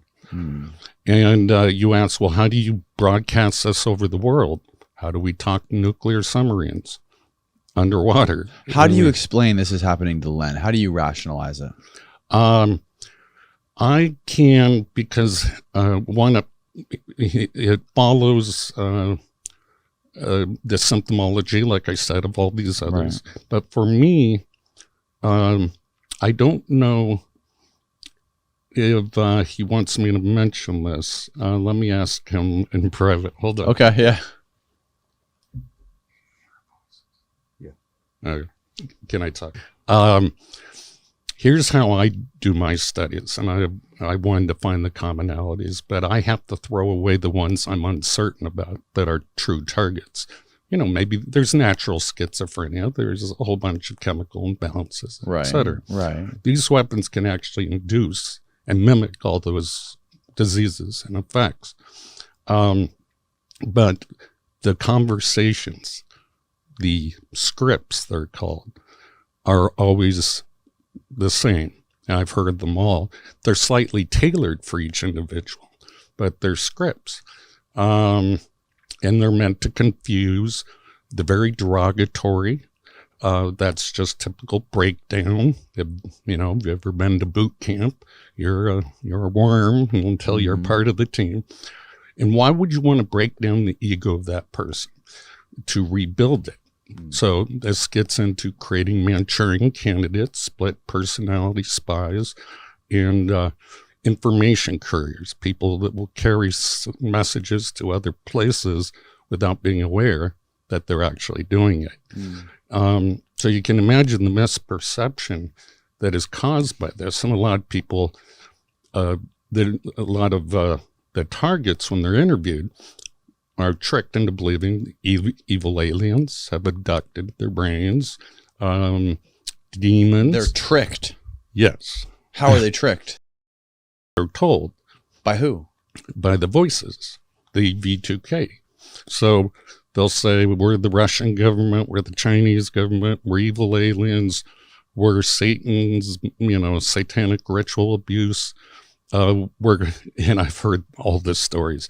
One guy believed it was some 14-year-old kid with an Xbox that lived next door. The trickery really is that great when you're under hypnosis that people will believe something other than a massive government could do this. And so anyway, my interview with Len, he very well described a typical breakdown script that's used on almost all the TI victims. TI stands for targeted individuals. Some of them are pretty crazy. They have names like Alice in Wonderland, Wizard of Oz, and those are the confusion tactics. And when they're breaking down the ego of the human through all the pains and tortures and the verbal breakdown, these are typical CIA torture scripts. I mean, Kubark manual. And they do good cop, bad cop interrogation called Jeff and Mutt, and they go right through the list, right? Just textbook. So whoever the handlers are on the other side of this synthetic telepathy, they're following the handbook perfectly, and they've been trained. But why Len? And everyone asks that. Why me? Every target. So sometimes they come up, I cut some important guy off in traffic. He put me on a list, or it's my ex-husband, or something like that. If you work for government, you're just like, well, obviously it's the government. But right. You want a random sample of the population in all languages, all cultures, in order for a worldwide weapon of an AI system that can interact with every human brain. For example, when you develop a new drug, well, you have a control group, and then you give the placebo, and then you have the actual drug experiment in order to do a double-blind study. Right. So why me? I'm nobody. Well, that's exactly probably why they chose you. Right, but if they're doing some sort of an experiment like this and testing him, how would they gather information? How would they know about Len's symptoms and know how Len is feeling? How would they know it's working? You want to answer that? Yeah, I believe that there is it's a two-way bidirectional connection. And once again, it's called remote neural monitoring and intervention. There are patents around it. Plus, the medical information that I produce is probably very relevant to them if it is, in fact, human experimentation without consent, which violates Nuremberg, Geneva Convention, every human right. But that's a speculation on my part because I'm not the one doing it. It's been done to me, and I don't know why. I don't know who is doing it, what the purpose is. I can only speculate. And let me interject here. So a lot of the, a few of the targets were true Manchurian candidates. I tried to speak with Senator Clinton at the time. She wouldn't talk to us. And one of the reasons I wanted to bring this up to her is because someone was hearing her voice, ventriloquism, and they believed she was the one torturing them. And that's how you program, they're called programmed assassins. And I thought she might be interested in that. And so if you're programming someone to go after, let's say, a political target, all you have to do is use voice morphing and pipe in the tortures, the pains, and 24 hours, make it a artificial intelligent chatterbot too. And you'll drive the person crazy, and they'll want to kill and stop the pain of the target, which they'll go after that person, be it their neighbor, be it a lot of these school shootings. I think that you hear about on the news. They hear voices, and the news, the mass news media will just write them out. Oh, they're crazy.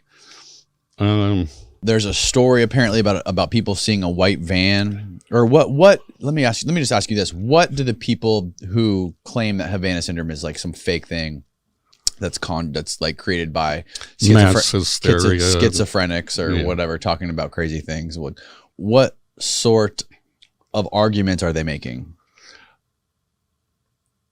they're using a pseudoscience that's kind of a tautology of psychiatry. If we find an abnormality in a person, we then classify it, and then it becomes a disease, a mental illness. Now, the problem with that is if we're trying to hide a very sophisticated weapon, one that actually targets the mind, there's no way to use that model of science to explain it. You immediately are discrediting it. You're being a skeptic. You're not finding the alternative hypotheses. So the people that say these things, one, it hasn't been done to them. They haven't worked on the weaponry. They haven't done their research. And it's a kind of a lazy mind. They just rather say everyone's crazy, mass delusion. They think the sky is falling, etc. And that's just, I don't, since I know they exist, and I've studied this for 20 years and worked on portions of it, I have very bad things to say about those people. Now, when you worked on programs for DARPA and the CIA, what sort of you worked on neurotechnology? Is that right? Again, we're getting into a fine line about my background, what I talk about, but EEG controlled robots, there's a project, robotic surgery and medicine, voice identification and morphing technologies, natural language processing, signal intelligence of tanks from satellites, things like that. But I can't talk directly about too much about the very details of the advanced sensors and systems involved, if you can appreciate that. Well, some of the greatest innovation in technology obviously comes from war and the military industrial complex. Are there any positive aspects of neurotechnology and this type of technology that are being utilized or that are being developed? Oh, absolutely. If we go throughout history, all technologies are neutral. Fire can cook food, kill bacteria, keep you warm, but it can burn down villages. So the war machine will almost always use it first for their advantage and keep it as secret as possible. It's a great interrogation tool. Imagine having bloodless wars where you just fatigue your enemy and they drop to their knees. We use the voice to skull and LDAR, long-range acoustic device, in the Gulf War to say this is all lay down your arms, and they believed it. So what is that? Can you explain exactly what that is? The LRAD? LRAD is a sonic long-range acoustic weapon. The V2K is a microwave weapon. You can't plug your eardrums. You can't stop the sound. It conducts straight to your brain. Yeah, and it makes it sound like it's coming, the sound or voice or music or whatever you want to play is coming right from the center of your head. So it works pretty well in war, and you can imagine other effects. You're getting brutalized, beaten up, all virtual. And the brain damage, unfortunately, they're going to have to work on that. But otherwise, you can literally traumatize an entire population. Okay, so are those good effects rather than guns? Perhaps. But there are other good effects. Imagine once the civilians have use of this, like Elon Musk's Neuralays, you can have more control of yourself. I feel like I want to be happy today, or I want to have a communication with you without using a phone. So synthetic telepathy is really around the corner. We have to get the messaging infrastructure working. What are your thoughts on Elon Musk's Neuralink? What is your outlook on that? think he's going to be set up as a patsy for a lot of this experimentation that's going on in the public. I've already seen it happening. Targeted individuals are very angry. They want to point the finger at somebody. He's the perfect person to point the finger at. He's a rich man, so he's already suspect in some people's minds, even though this technology is very old, very old. What the Neuralink technology? Yeah. Yeah. Really? How old is it? I can track back at least synthetic telepathy or piping voices into people's head right around Kennedy's assassination, but about 1958 was the earliest target I could find. And who was this? What was the situation? Can you explain this specific incident? Exactly like Len Bear's. Same thing. He wrote about it in a book. I don't remember the title of it exactly. It really seemed to come online with a bunch of people in about 1976, the bicentennial of this nation. And there seems to be increases in the number of people that have these complaints given bigger military budgets. Now, why there's a correlation there, I don't know. You'll have to make your own speculation. But this isn't new. Havana Syndrome is not new by any means. It has a new name. It's getting recognition by the news. But honestly, it's been squelched. It's been covered up for many, many decades. Do you think, do you know if Elon has any sort of government contracts with Neuralink? No. As far as I know, he does not. Okay. He'll be approached, obviously. But what I think they're doing, like some of the projects I worked on, in my time at DARPA, became real big companies like Google and Facebook and et cetera. So I think it's a technology transfer. They can help civilian scientists, come up with the ideas to make it look like it's new, and not the other way around, that the universities came up with it and then it's then they bought it from them. So I think, I hope Elon actually succeeds, because then this isn't imaginary stuff anymore. People will then see, wow, we can really connect brains together and make hyper intelligence. I sent you that article from Duke University, a video of how they put brain chips, and you don't need brain chips, but that's one technology, into 3 monkeys, connected their cerebral cortex. And in this experiment, they could prove that 3 monkey brains together acted intuitively as one brain and was able to solve a problem that the individual monkeys were not able to solve.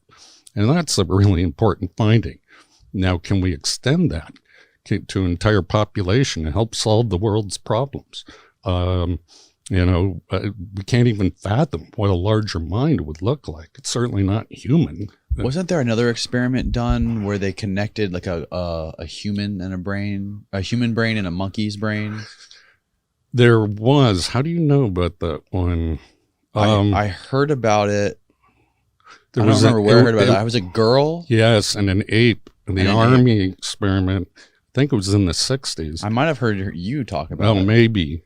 And it didn't end well. What they were trying to do is cybernetically link, and that's the term when you connect.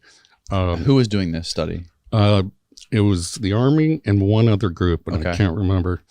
And they were hoping, because they didn't break down it all comes together, so give me a chance here. They weren't able to break down the ego of the ape or the girl per se. So their brains, the what? The young girl that was used as an experiment. They weren't able to break down what? The ego. Ego, okay. So sense of self. We all have a sense of self. Right. We believe we're separated from everybody else. And even though we have 2 hemispheres of the brain, we believe we're one brain. Right. It's an illusion, optical illusion, delusion of consciousness, as Einstein says. So what happened is when they put the girl in the cage, the ape tore apart. It wasn't able to recognize her as an extension of itself. And I believe this is part of the reason of the breakdown, the torture that TIs are experiencing, is they have to break down the ego in order to be part of a greater mind or mind controlled. That's terrifying. Yeah, it is. A worldwide global brain.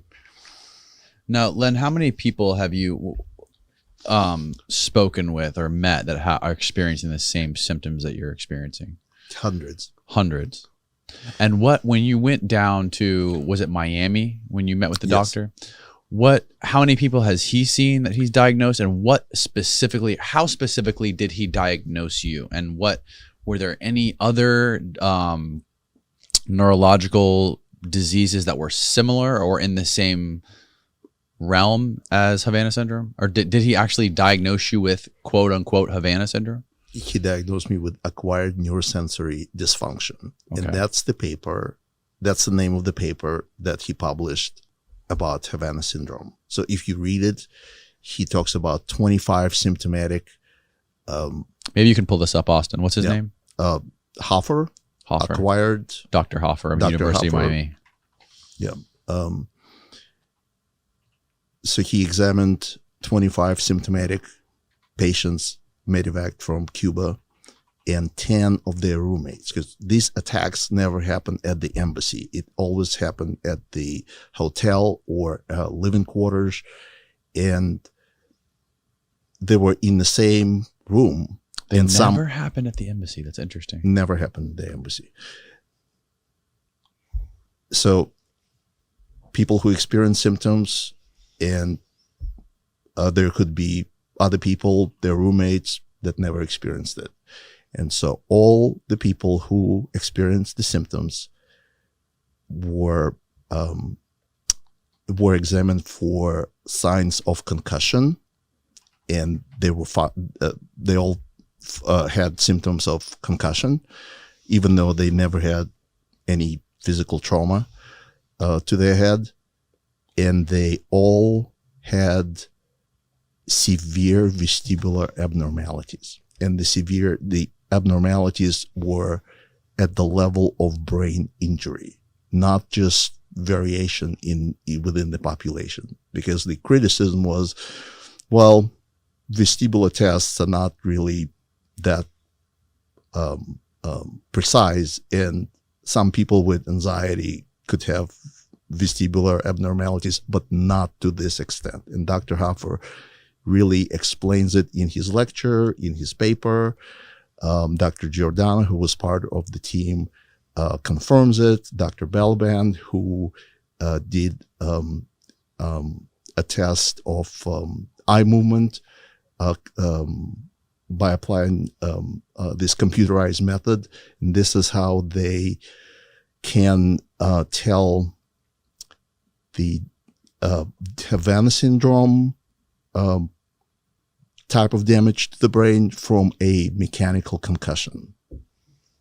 So they're both damage to the brain, but they're different because the mechanism is different. So there's an eye test where they can tell. Yeah, correct. The eye movement test. But the effect of the damage is the same, but there's no physical, like, abrupt, like there's no trauma. There's no physical trauma. There's no mechanical trauma. Did you mention the quantitative EEG? Yeah. So the same patients were sent to the University of Pennsylvania and to the trauma center, and they were all done. They performed various tests on them, including fMRI, functional magnetic resonance imaging.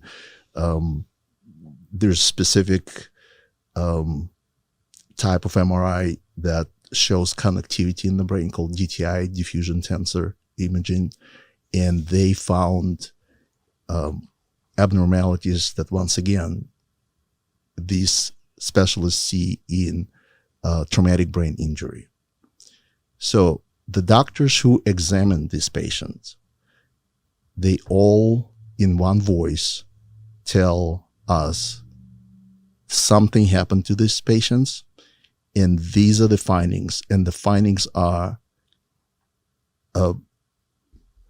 they constitute brain injury.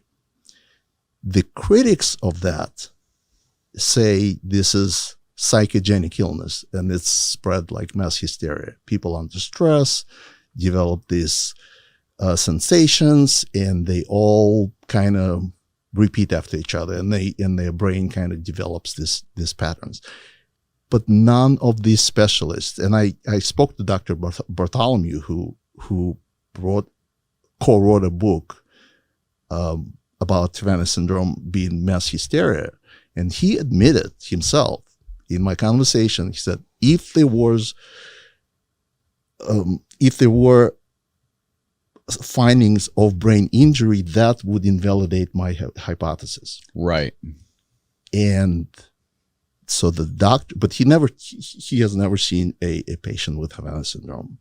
But all the doctors that saw the patients say these patients have brain injury findings.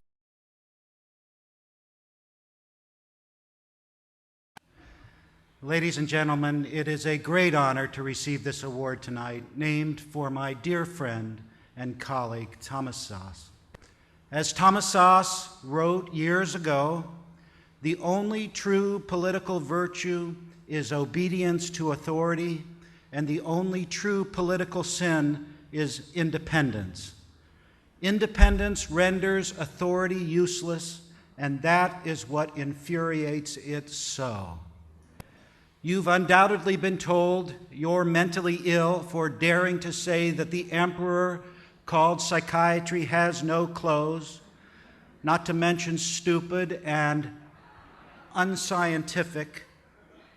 At least this is what some of my colleagues say about me at one university. So if this is something that has happened to you, I'm here to say that you're not alone. The controversy regarding the myth of mental illness and psychiatry is not about science or medicine, it's about power. When psychiatrists start agreeing with you, well, then perhaps you ought to reconsider your position. Something may be wrong. So I'd like to say a few disobedient things, which is especially true because I was trained as a psychologist, and when a member of the profession criticizes its own, it's considered especially sacrilegious. What do we know that is true, that the cult of psychiatry keeps telling us is false? First, the idea that there is a known brain lesion causing mental illness. The truth is, we cannot tell who is mentally ill and who is not by looking at pictures of their brains or analyzing their blood. Psychiatrists had to invent their own book of diseases because pathologists would have nothing to do with them. It's called the Diagnostic and Statistical Manual for Mental Disorders, the DSM, a great work of fiction. What's the difference? What's the difference between the DSM and a scientific book of disease? Every disorder in the DSM is invented. Every disease listed in a pathology textbook is discovered. Real disease is found in a cadaver at autopsy. Mental illness is not. Mental illness refers to something that a person does. Real disease refers to something that a person has. Consider this yet another way. It takes one person to have a real disease. It takes two people to have a mental illness.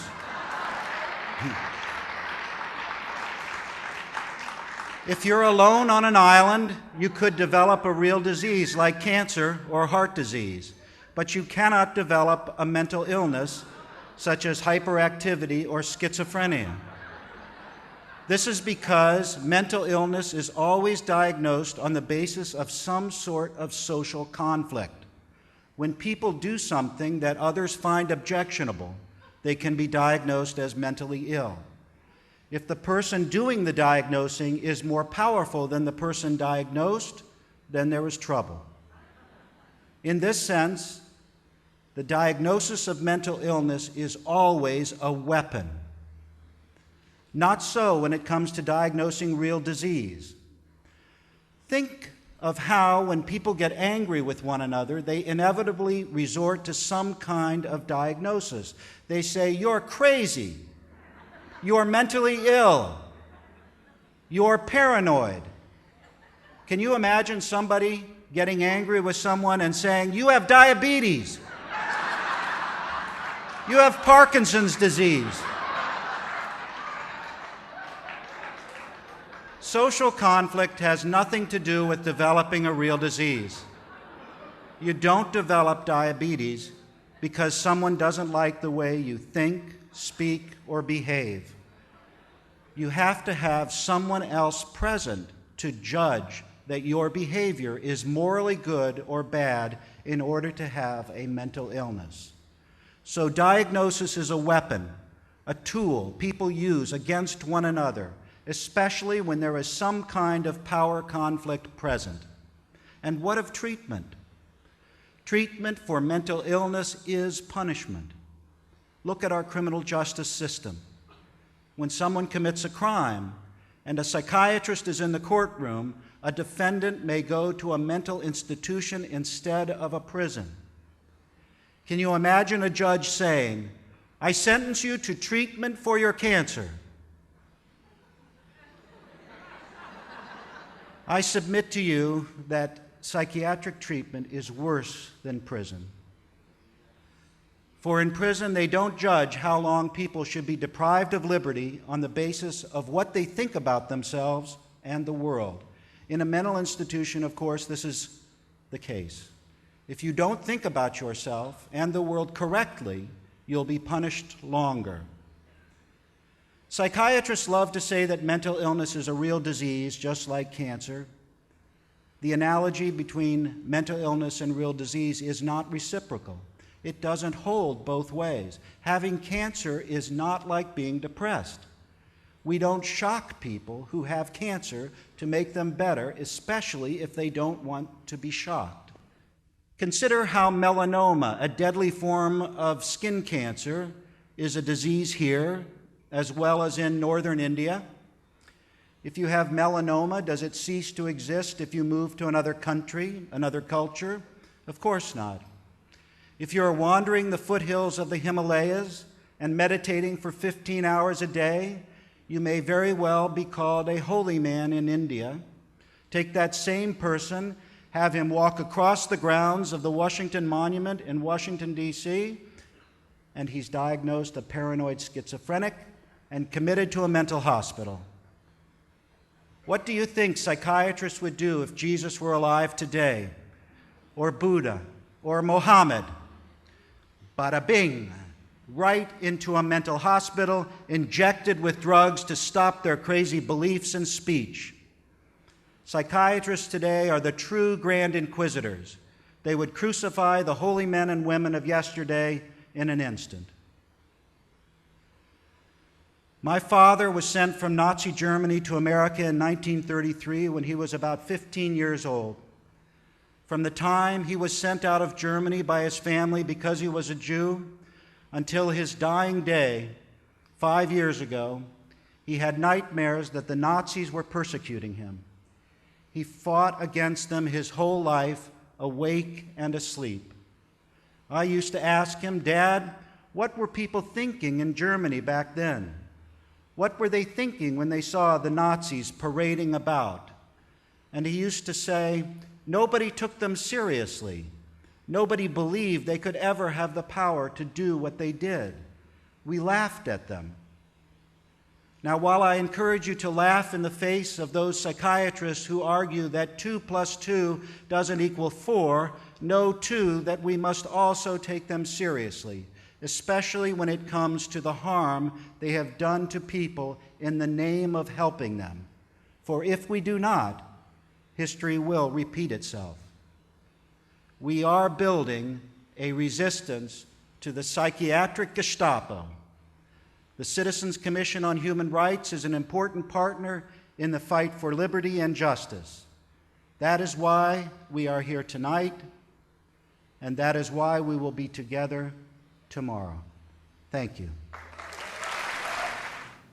Lobotomy is not like heart surgery. You said heart surgery sometimes weakens the heart to stop an arrhythmia, something that I'm sure he had been cued in on. But your heart's not your brain. When you impair your heart, Senator, you impair perhaps the circulation of your blood through your veins and arteries. But when you impair your brain, Senator, you impair the expression of your eternal soul.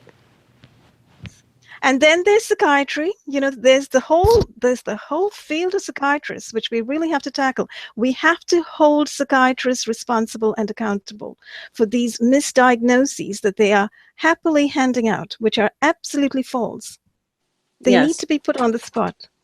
Well, we are making inroads a little bit. All right. I had a friend in Florida for about 3-4 years, and we're still friends. And she happened to be a psychologist. And I had met her and befriended her before all of this started happening to me in regard to the directed energy weapons. But it was after NSA had abused me and fired me because I had dared to go to the inspector general. So she knew about that. And then when I started getting targeted, she did have her doubts, and she basically wrote me a nice letter, and she said, I at first wondered, is my friend, schizophrenic? And then she said, after she listened to me, she decided, no, something real is going on. And at one point in time, she and I were sitting on her back deck at a table the size of an ice cream table. So we were sitting rather close, but we were watching, sitting outside, enjoying the nature and looking out over the lake. Noticed that when I would go to visit her, NSA or their proxies would send somebody out on a boat to hit me while I was visiting her. So I had started to explain to her, I'm not going to stay very long because I don't want you to be injured. And at one point in time when we were sitting together, apparently somebody in the boat mistook her for me and hit her with a weapon, and she reacted to it. And I said, oh, what's wrong? And she said, oh my God. And she said, something just hit me. I said, well, what has happened? And she said, I have never experienced this before. She said, it felt like something drilled into my ear, into my brain, then realized maybe it was the wrong brain and drilled back out again. And then she reported, a day or two later, she said, do you know that I hurt for like 6 or 7 hours that evening? Oh my goodness. So not only was she able to judge that in the 3 years that I'd known her, I'd never said anything peculiar, which a schizophrenic person really is known to not be able to have a thought that they can continue. They will bounce around subjects. Like if I were schizophrenic and I knew one in college, then I would come up to you, Romola, and say, hello, Romola, how are you today? Do you like flowers? I love flowers. I especially like yellow flowers. Hey, look at that. There's a wrench on the ground. Wonder who dropped that.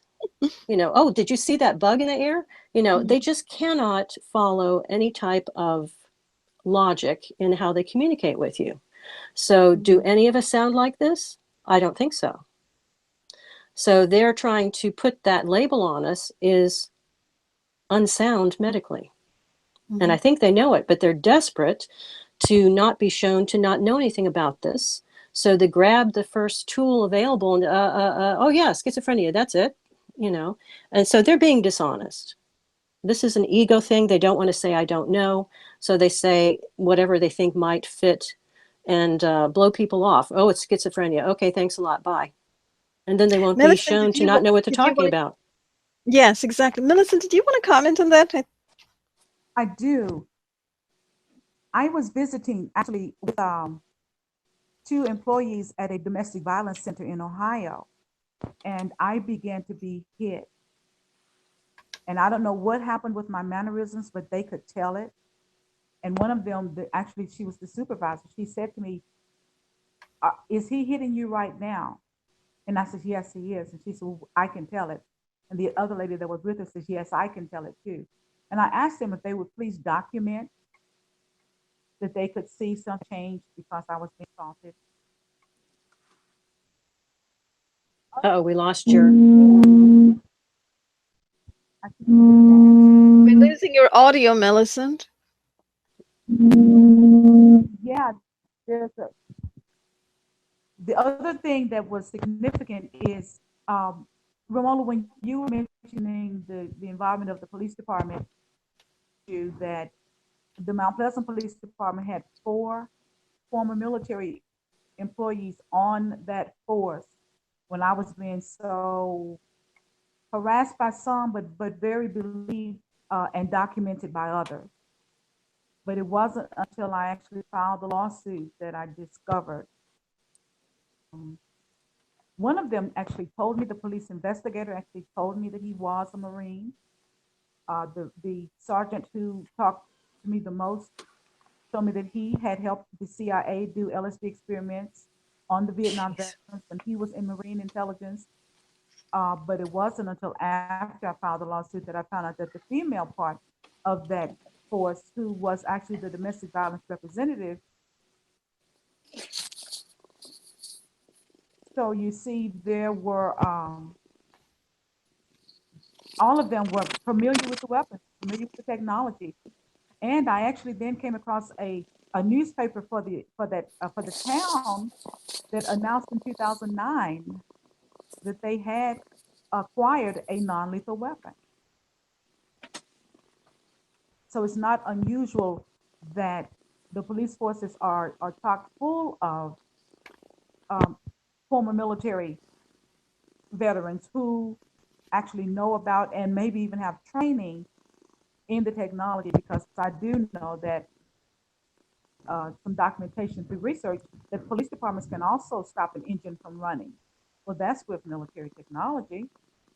And also at that same domestic violence agency in Ohio, that's where I was told to not be surprised if I couldn't get the desired outcome when I filed my complaint, because she said so many former military veterans are actually on police forces and they're very slow to investigate each other.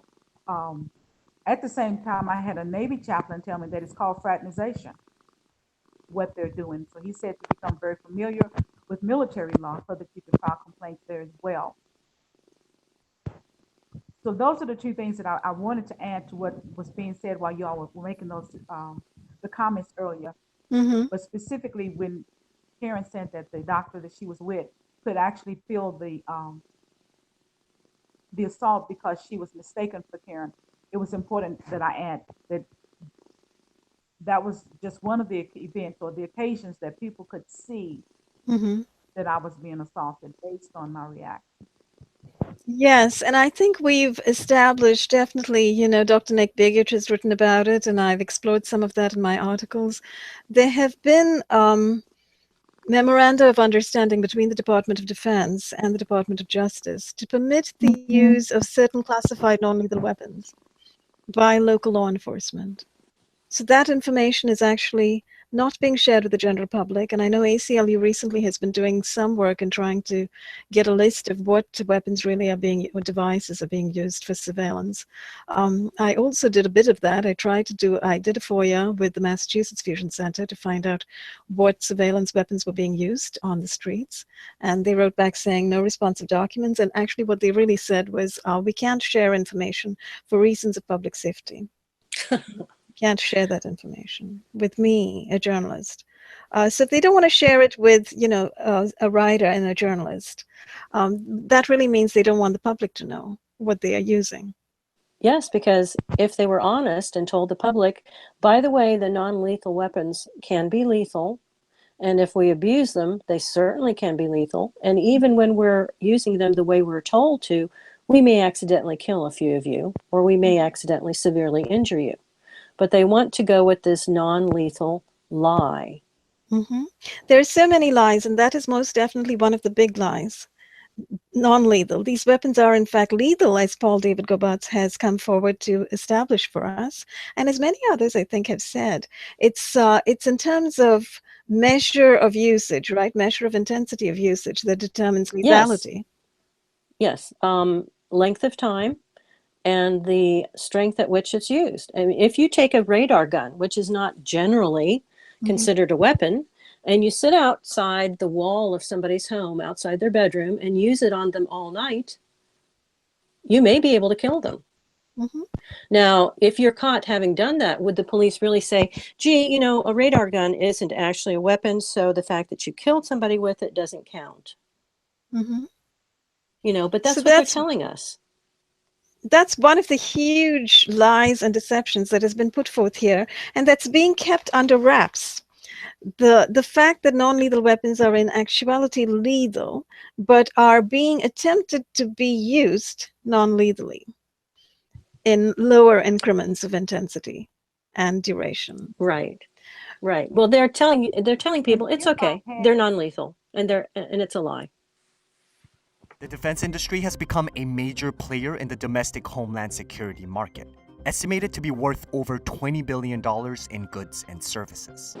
Flashbangs, tear gas, rubber bullets, helicopters, armored vehicles. Historically, going back to the 1960s and 70s, police had shields and riot truncheons and tear gas, but they didn't tend to drive armored vehicles down city streets. The militarization of police is a trend that's grown for decades. It first came into the limelight during the Ferguson protests in 2014. We had this outsized, I would characterize it as a hyper-exaggerated response on the part of the police who looked like soldiers. In America, every 40 hours, a black person is killed by police. And every 1 out of 1,000 black people can expect to die due to police violence. These are statistics that should unnerve us all. Did you know they had this kind of firepower? No, not at all. With military equipment and training on full display across the country, many are questioning its implications. How exactly is local law enforcement acquiring military equipment? And does the gear help keep communities safe? Since 2005, the defense industry has spent over $100 million in lobbying efforts annually, partially to secure their interest in the domestic homeland security market worth over $20 billion in goods and services.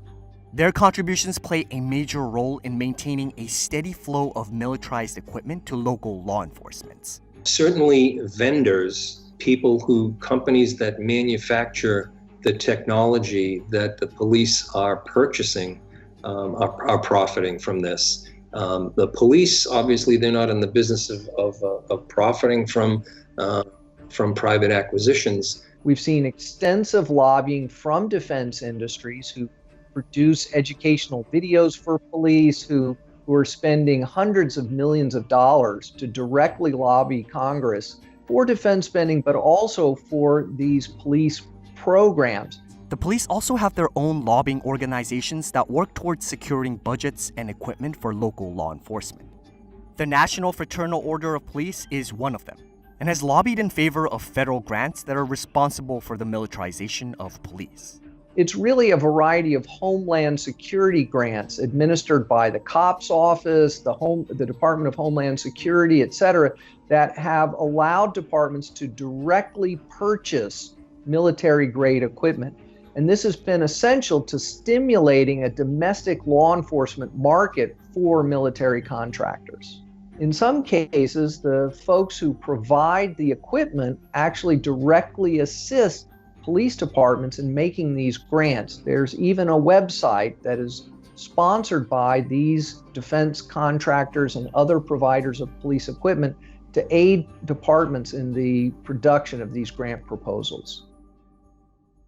This whole industry grew significantly during the War on Drugs campaign in the 1970s. Congress passed a law that focused on incorporating cooperation between the military and the local law enforcement, particularly related to countering drug crimes and the war on drug, right? That was sort of the first connection between the military and domestic law enforcement. In 1989, Congress passed the National Defense Authorization Act, temporarily allowing the Department of Defense to transfer excess military equipment to federal and state agencies. The program continued until the 1997 National Defense Authorization Act expanded it to include local law enforcement and made it permanent under a new name, the 1033 program. That began a massive transfer of military equipment to local police departments free of charge, as long as they paid for shipping and maintenance. The 1033 program was that congressional authorization that allowed police departments to basically go online. There were catalogs of weapons and vehicles and aircraft and watercraft and any kind of military, surplus military equipment was available for the asking, and it was at no cost to law enforcement agencies. Departments If you're submitting budget proposals for a law enforcement agency, for an intelligence agency, you're not going to submit the proposal that we won the war on terror and everything's great, because the first thing's going to happen is your budget's going to be cut in half. You know, it's my opposite of Jesse Jackson's keep hope alive. This is keep fear alive. Keep it alive. Then very, very briefly, I already discussed it. You know, people say, oh God, no, this sounds so excessive. I mean, how could it have run so out of control? If you go with the it has run out of control sort of, you know, reasoning, you know, as I've explained, they've never were under control, but hey.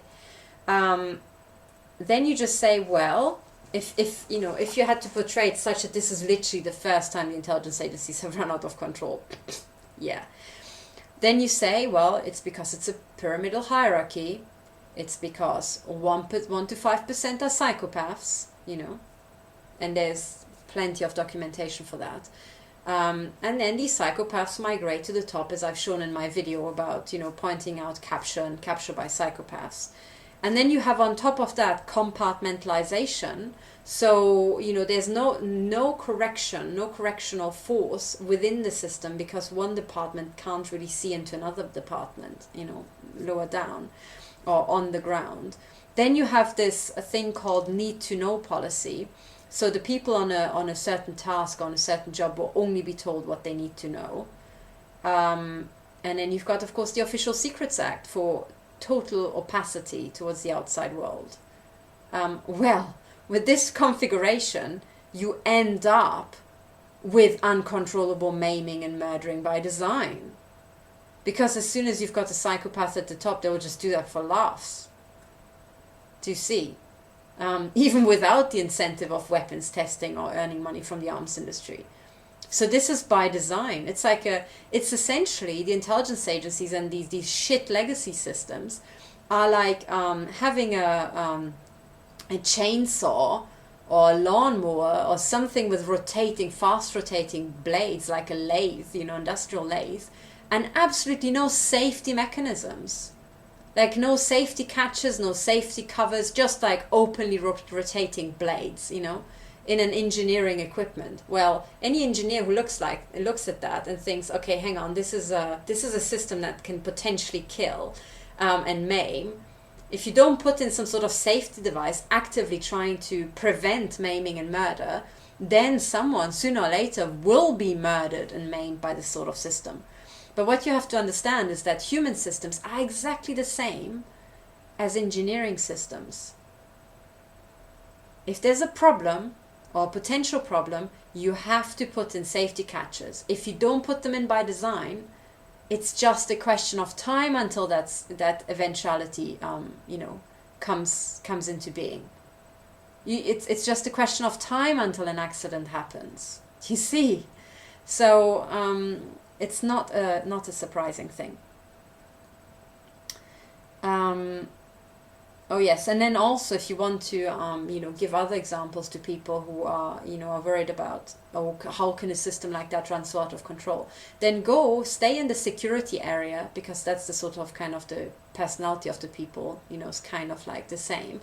And then instead of taking the job center example, you can bring up an example from the Supreme Court. Actually, it was one of those cases I watched at the Supreme Court, you know, live, streamed online. Very interesting case. And that was the case of R, in brackets, Roberts, versus Met, which is the Metropolitan Police.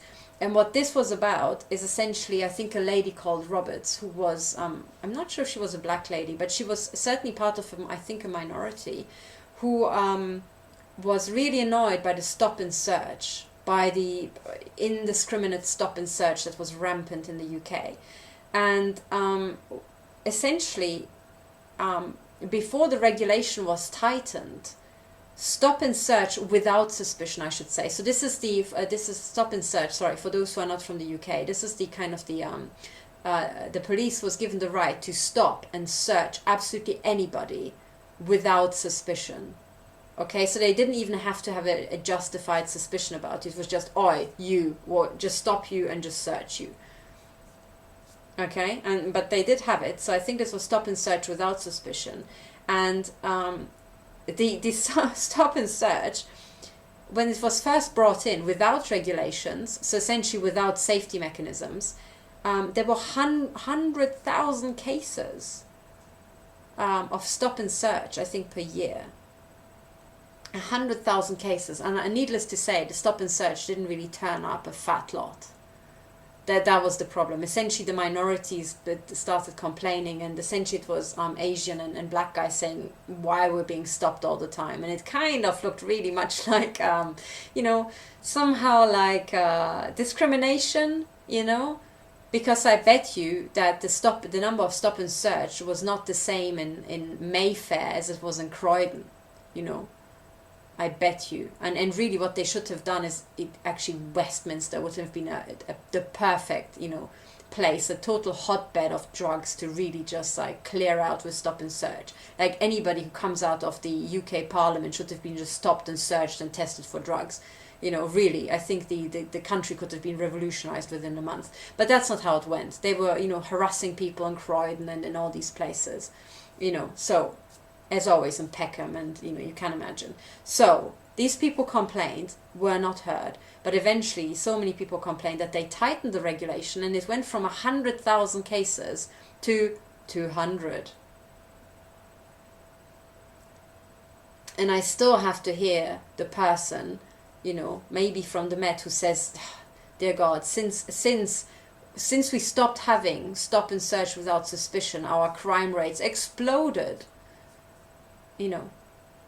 So this is a classic example of a system out of control. You give people this sort of tool, they'll use it just because they think, oh, they have to use it, and it doesn't turn up anything, and then they think, oh, let's try this guy. I mean, we have to somehow find something now that we've got stop and search. We have to somehow, and of course, if it were that easy, we could just clear out crime, but it's not. You have to be a bit cleverer than that. But that's another example of a system running out of control.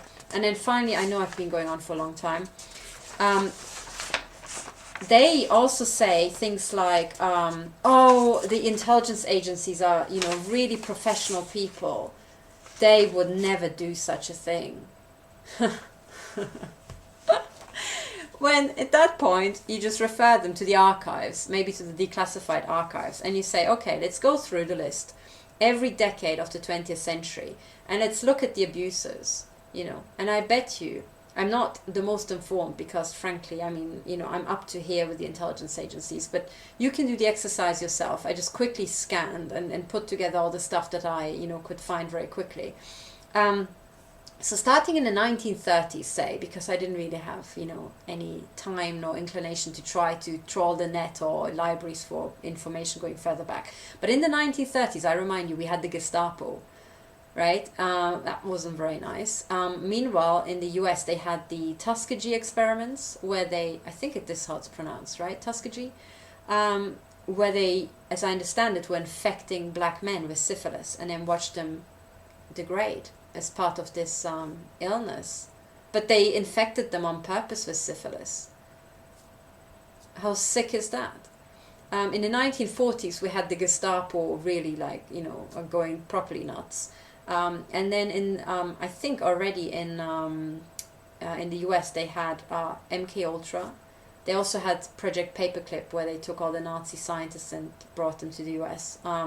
But then also they infected 400 prisoners with malaria in the US. And the Nazis at the Nuremberg trials cited these experiments done in the US in defense of their own experiments. So it's like, okay, we're Nazis, but look at those Nazis. Why is it okay if they are doing it? It's like, pots and kettles. They are all messed up in the head. That's the point. 1950s, we had the Stasi, right, in East Germany. And we also had the continuation of MK Ultra and COINTELPRO, and the covert spreading of biological agents in US cities. for weapons testing. In the 1960s, we had the Stasi. They had MK Ultra and COINTELPRO, and they also had MK Ultra and you know, stuff like that in the UK. In the 1970s, they still have the Stasi. In Germany, they have MK Ultra and COINTELPRO still going, and MK Ultra in Britain, and you know, others similar, pretty much the same experiments really that were done in the US. 1980s, you have still the Stasi, you know, you have still MK Ultra and COINTELPRO, but now, as we found out, they are now kind of follow-on programs where people were, you know, the official government program was stopped and instead it was passed to contractors, you know, so people, if they got sacked, they formed companies and continued the same stuff, as it seems to be the case. Please look into this and research, but we now have public statements from US intelligence agents saying, yeah, no, these projects were never stopped. Then in the 1990s, we still have these follow-on programs continuing, actually ramping up, and all this satellite stuff, and you know, maybe that was already around in the 1980s, I have no idea, but certainly this sort of weapons testing with satellites and mind control and so on. Then in the 2000s, I mean, I would say this MK Ultra and COINTELPRO Stasi style stalking never stopped. That's what I would say. But it kind of like got toned down and, you know, was made to disappear off the radar for a bit. But then in the early 2000s, we had the torture and extraordinary rendition programs. Then we heard about mass surveillance. Well, mass surveillance we already had in the 1990s. And now we're in the 2010s, and what the victims are claiming is that we have essentially COINTELPRO, MK Ultra, the satellite system, and mass surveillance. Are you surprised? We had it every frickin' decade since the 1930s. What the fuck is so surprising? Nothing. It's just a continuation. It's essentially, you've got these intelligence agencies full of just utterly like messed up in the head psychopaths doing the same old shit over and over and over. Oh, what would it be like to control the human mind? What would it be like to control other people? Just classic psychopath. Oh yeah, let's really disconcert them, destroy them psychologically like the Stasi and COINTELPRO. Oh yeah, let's destroy their financial life, you know, their social life, their financial life. Let's destroy their marriage. Let's destroy their health. You know, it's the same crap. I mean, really, it is the same freaking crap. It's like saying, you know, a serial killer like Jack the Ripper in the 19th century say, oh my God, that was so sick. Yeah, well, we still have serial killers doing the same stuff. It's the same stuff. And now the only difference is that these serial killers are in government employment, doing the same stuff. And nothing has been put into place to actually stop them doing this. So what do you think will happen? If you have Jack the Ripper literally under the Official Secrets Act, and, you know, what do you expect to happen? You know, like Harold Shipman, who's been said to have killed like 300 people. After you've killed 100 people, what do you expect to happen next? Like, what the fuck do you expect? Unless you do something, it will continue just like that. So, you know, we have literally all these documented programs, MK Ultra and COINTELPRO and the Stasi, Zersetzung, going for decades. Then they go silent briefly, and then people say, oh, it seems to be the Stasi, Zersetzung, COINTELPRO and MK Ultra, and people are like, no, I mean, no, they would never do such a thing. Hey, they've been doing the same thing for since they were born as an organization. So, okay, please don't ask this question again. I hope this is now clear. Okay, then a very good question is, have they nothing better to do? And I would say, no. I think this is their job. I think this is what they're there for.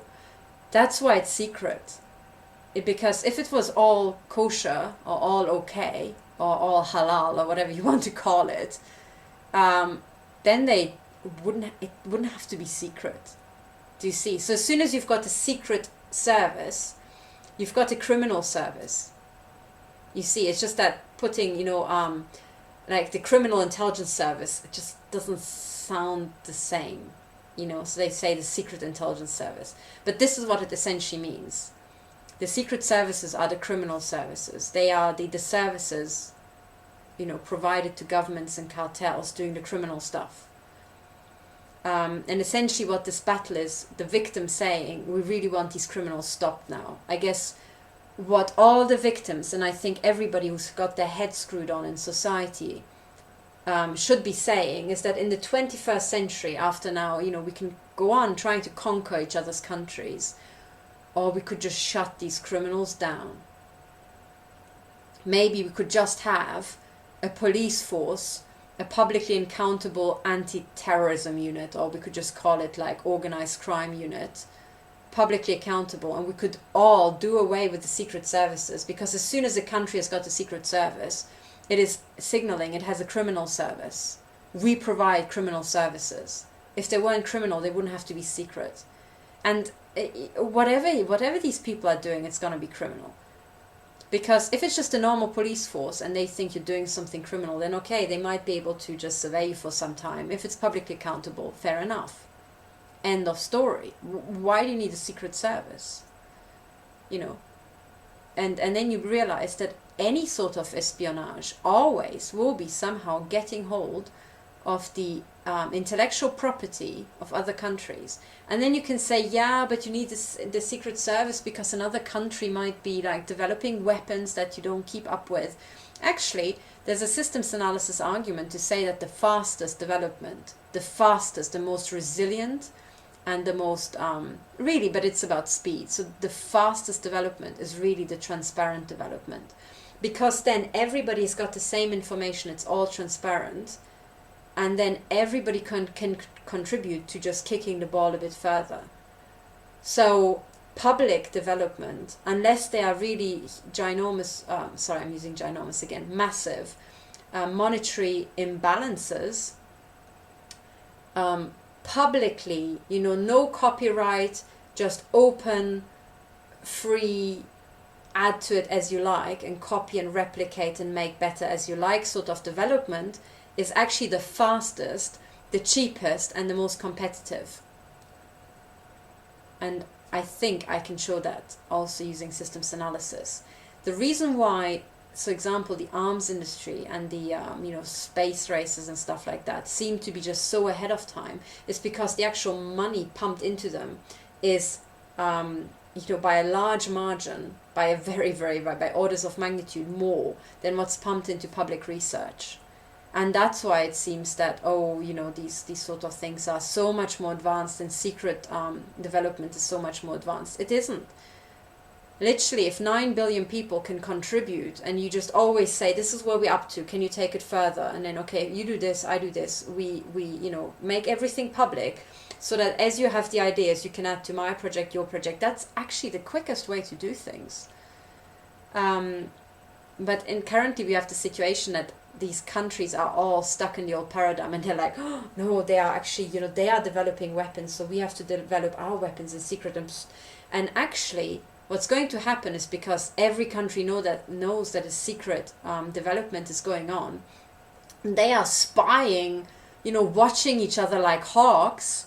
And actually the secret programs to the intelligence agencies are the best known, because that's what they keep like staring at all the time. And I think, I think Vladimir Putin put it really well the other day. When it's like a fairly recent comment, I think maximum a year ago, when he said, well, they know what we know, or they know what we know that they know that we know, and this endless iteration, and we know what they're going to develop next year and the year after, and it's pretty easy to map out this sort of development. So they know about each other's weapons anyway.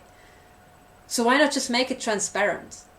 Because then we can actually prevent abuses, and everybody could contribute in kind of cushioning the effect of these weapons against illicit use, which would then protect the cartel holders in turn.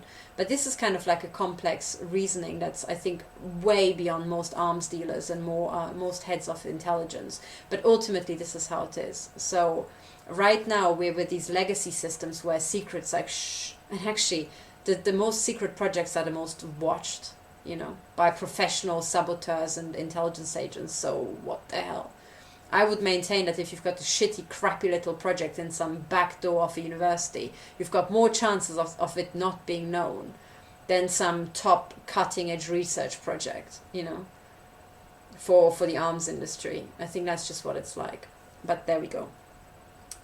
Final question, why don't they go after criminals? Well, there's a very, very good reason why they don't go after criminals, because criminals are stressful and dangerous. That's why.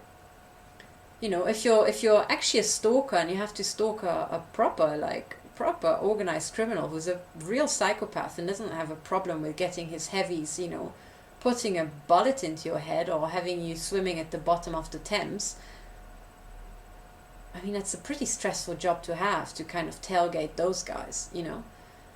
So people tend not to do that. So this will arise naturally. Say, if you just assume that the takedown of civilians and dissidents were not the main target of the secret intelligence agencies, but actually fighting terrorism or actually going after organized crime, yeah, I mean, we've got, you know, evidence to the contrary, but let's just assume for the sake of the argument, then what would naturally happen is that in all systems you have an admixture of false positives by default. So by accident, someone will end up on a list. Oh, sorry, my battery is going flat. Just a second before this dies. You will have an admixture of essentially just innocent people, and as soon as a set of stalkers ends up stalking an innocent person, he would keep very, very, very quiet about it. Because he would say, well, if I now speak up and say this person is innocent, next week I'll be, you know, stalking, you know, Mr. Head of the Mafia, and I really don't want to do that. So just by this process alone, innocent people would be kept on, and if there's no mechanism to weed these out, which, you know, we know that there isn't, then innocent people will be stalked until the end of their life because they're innocent. And the intelligence agencies doing the stalking would very quickly realize that there's absolutely no danger emanating from this person, and they would think, oh, thank God, you know. So this is essentially a system tendency to focus the surveillance on innocent people. And then before long they will say, okay, I'm useless, the intelligence or the surveillance is useless. But what if I earn the system money by just doing maybe weapons testing on them? Because then I'm safe, and then I just shoot at an innocent person and I know it's okay. You see, so this is another system tendency. And this is a systems tendency. You know, it's and if it's a systems tendency that's inbuilt into this sort of system, it will be unavoidable. And unless there are measurements or measures to stop it, it will just expand. So everything in the intelligence agencies, even if they didn't start off being malicious takedown operations, and you have to remember that they grew out of the surveillance systems of the old royal families, so they didn't have an incentive for public service. Those were takedown systems. Yeah? So in the history of these systems, there's nothing that actually inscribed public service on them. Yeah, keep that in mind. But even so, right, even if you didn't assume that they started off as malicious takedown operations, even so, there's a systems tendency tending towards the surveillance of innocent people. So either way, you would end up in the situation we have today. And then finally, okay, there's this thing that people at some point hit this, and they say, oh my God, this is so terrible. I can't believe this is happening. I can't believe this is happening. Well, I'm sorry to tell you, what you can or cannot believe will have no impact on reality. Absolutely no impact on reality. And I mean, I could give you examples, you know, if you really need convincing. But, you know, you could drag up historical examples. Could the people in 1912 believe that most of their young men are going to die soon? Probably not. Could that they have believed that so many would die in Britain, that Oxford and Cambridge would be depleted of academics? Probably not. And nevertheless, it happened. And then, you know, 25 years later, could people believe that civilized countries, in inverted commas, like Russia and Germany, because they were civilized for that time, would wipe out a large part of their own population, you know, very soon? No. Nevertheless, it happened.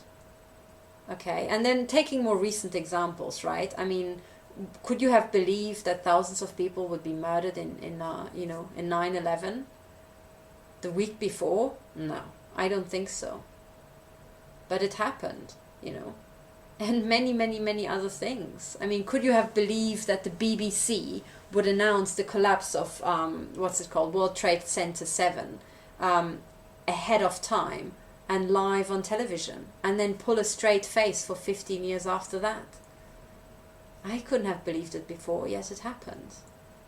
Could you have believed that entire countries would be invaded on trumped up, and trumped up allegations and falsified dossiers?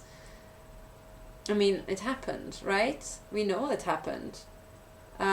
Could you have believed that the British government would, go forward with a war despite the largest ever protest in British history marching through London? I think that was the Iraq War. Yet it happened. And I could go on and on and on and on and on.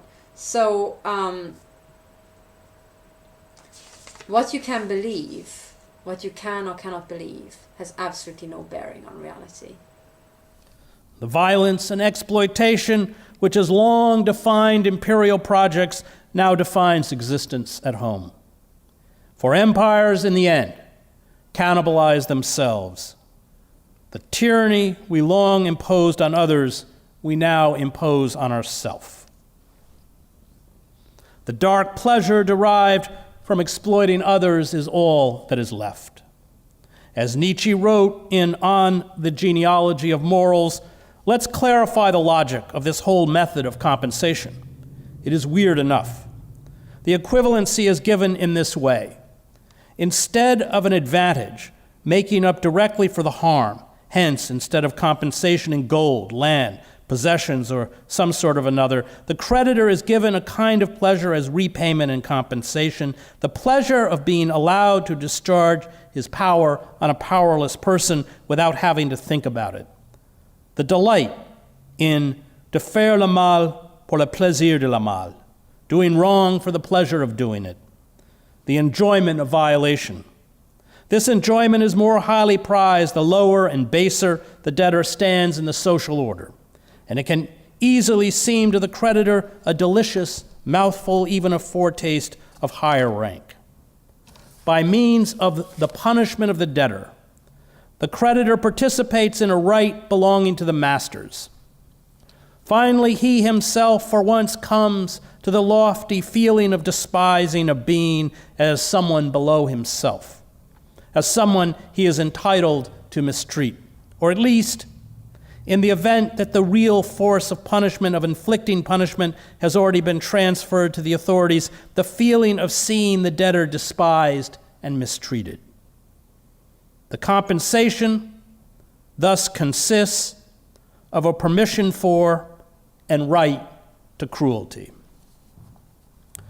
Social sadism and murder, as Frederick Engels noted in his 1945 book, The Conditions of the Working Class in England, is built into the capitalist system.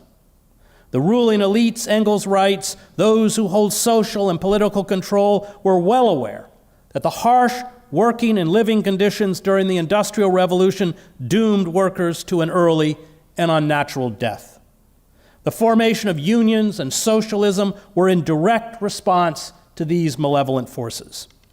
As Engels wrote, when one individual inflicts bodily injury upon another, such that death results, we call his deed murder.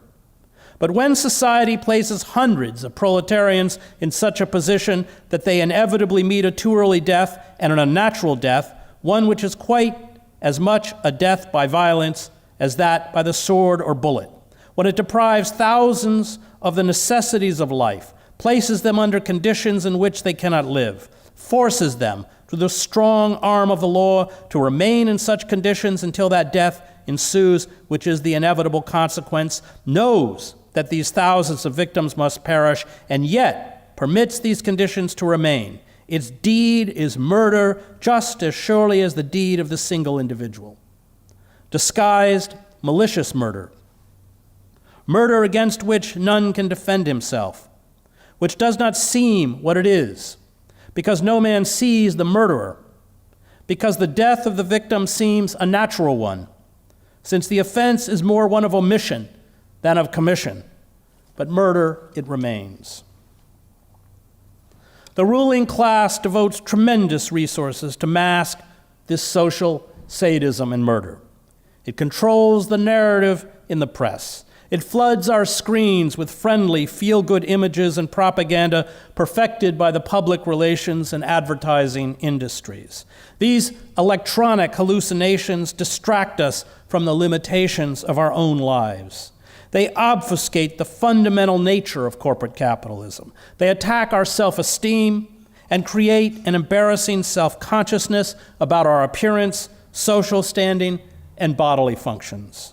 They falsify science and data, as the fossil fuel, animal agriculture, and tobacco industries have for decades. They create, as Guy Debord writes, the spectacular commodity society that is a seductive substitute to participatory democracy. This entrepreneurial tyranny reduces political choice to the sadistic prescriptions provided by corporate power. It creates a society where there is an absence of nearly all positive social and political constructs. Even social change, reduced to identity politics and multiculturalism, has been effectively emasculated by corporate propaganda. A sense of agency, personal power, and social status comes almost exclusively from, as Nietzsche foresaw, serving the sadistic machinery.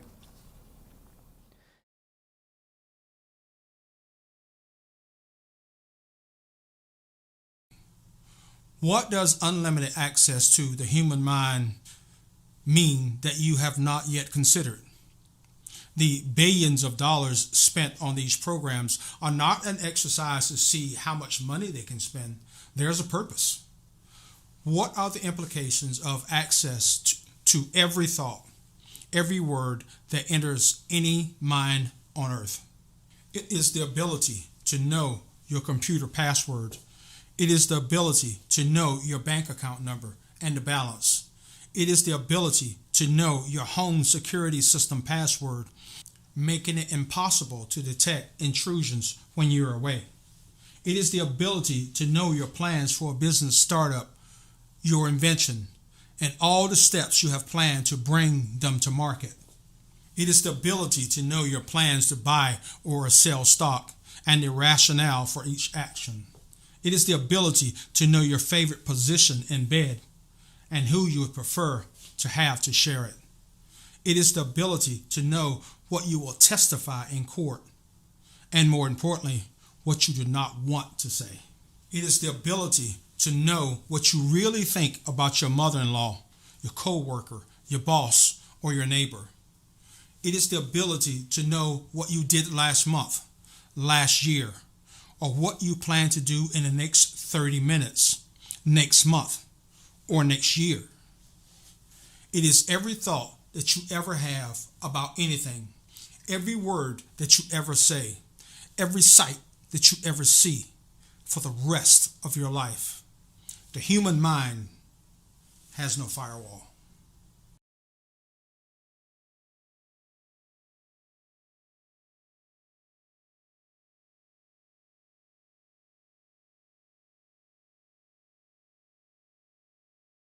Yeah. Wouldn't you say? Yeah. It's been the case quite a few times, oddly enough, with my little show, where even Anonymous reached out to us. People like you, I mean, it's been an interesting journey over the last literal 4 years together, Doctor, since we have known each other. To see this little thing grow from the ripple to the wave that it is, to the point that whenever we have people like you or our guest last week, Mike Turber, on, that within the month, whenever I look at my stats, easily a third to half of our stats will be coming from the Virginia area, the Washington, D.C. area. It's it's one of those like, hey, hey Langley, how you doing? Yeah. And it's sad to say that's the stuff that gets attention. But if I'm one of the only people out there covering it, and it's getting attention, I'm happy for that. Well, and one hopeful thing I can tell the TI community is, 15 years ago, 20 years ago, when I started writing my first book, my attorneys, everybody said, you know what, this sounds crazy. We've never heard of this technology. You probably shouldn't even put this book out there because it sounds nuts. 10 years ago, when guinea pigs came out, I heard the same thing from a lot of my colleagues. They said, you know what, we've never heard of this technology. We don't know anybody that's being affected by it. And it's nuts. Well, then when everything came out about the embassy in Cuba, it was amazing. I mean, I had colleagues come up to me and go, you know what, I remember when that book came out, we thought it was nuts. It sounds like you were ahead of your time. Well, luckily I had contacts within the government kind of feeding me some of that information. And, there was a reason those books were, the first one and the second were written pretty differently. Because I was able to take more liberties in the second book than I did the first one. Absolutely, the second one is. But to go full circle from being labeled a conspiracy theory when both of my books first came out, to being saying, well, you're ahead of your time, to being called to comment on the attacks on the embassy workers by Fox News, and now having some media coming out in the New Yorker and the New York Times and some others that are finally fessing up to the fact that these are microwave weapons that are being used. They weren't sonic weapons. They weren't acoustic weapons. It wasn't cicadas. It wasn't crickets. It wasn't insecticide. Psychology Today, after the Cuban embassy attacks, even immediately came out with counterintelligence saying, well, we've talked to 5 different psychologists who really think that this is, just group, delusions, and, there's no type of technology. And we talked to our experts that said that microwave weapons can't be used like this. And I mean, it was amazing how quickly the counter intel came out, to try to quell this down, because the government is doing their best to not have to admit they have this technology. Yeah, and it's hard to admit that you have the technology when you are on a steady campaign to discredit the technology, to say that the technology does not exist, and even then to see it come out from places like the Washington Post talking about how that technology has been actively used by the Navy with legitimacy to be able to put voice into somebody's head. And in the 70s, late 70s, early 80s, we even had military leaders that came out and said, yes, we've got this technology. We need to use it on our own people experimentally before we try to field it in battle. Well, that's a fact. So. And one of the things that we really need to find like a civil rights lawyer and do a whole episode on the fact that there is no law preventing experimentation on the American public, either by the government or contractors thereof. Yeah, that would be a great thing. And for the TI community that's listening, I did hear today, in a long time I haven't heard from this individual, but I did hear from Dr. Terry Robertson, and that's a name you probably don't recognize, Chris, but Dr. Terry Robertson was very influential in doing a lot of the early research and in combating this experimentation 10, 15 years ago, 20 years ago now. And kind of had some threats on his life, kind of like, Robert Duncan and myself did, and decided to, in order to protect his family, kind of bailed out. But just wanted to say that he's doing well and is still practicing medicine. But Terry did a lot of the research along with me that we took in front of the Ethics Commission that, if you remember, was appointed to address the experimentation that was being done on the Guatemalans using weaponized gonorrhea on prisoners and on prostitutes in Guatemala. And we actually presented our case there in person to the Bioethics Commission.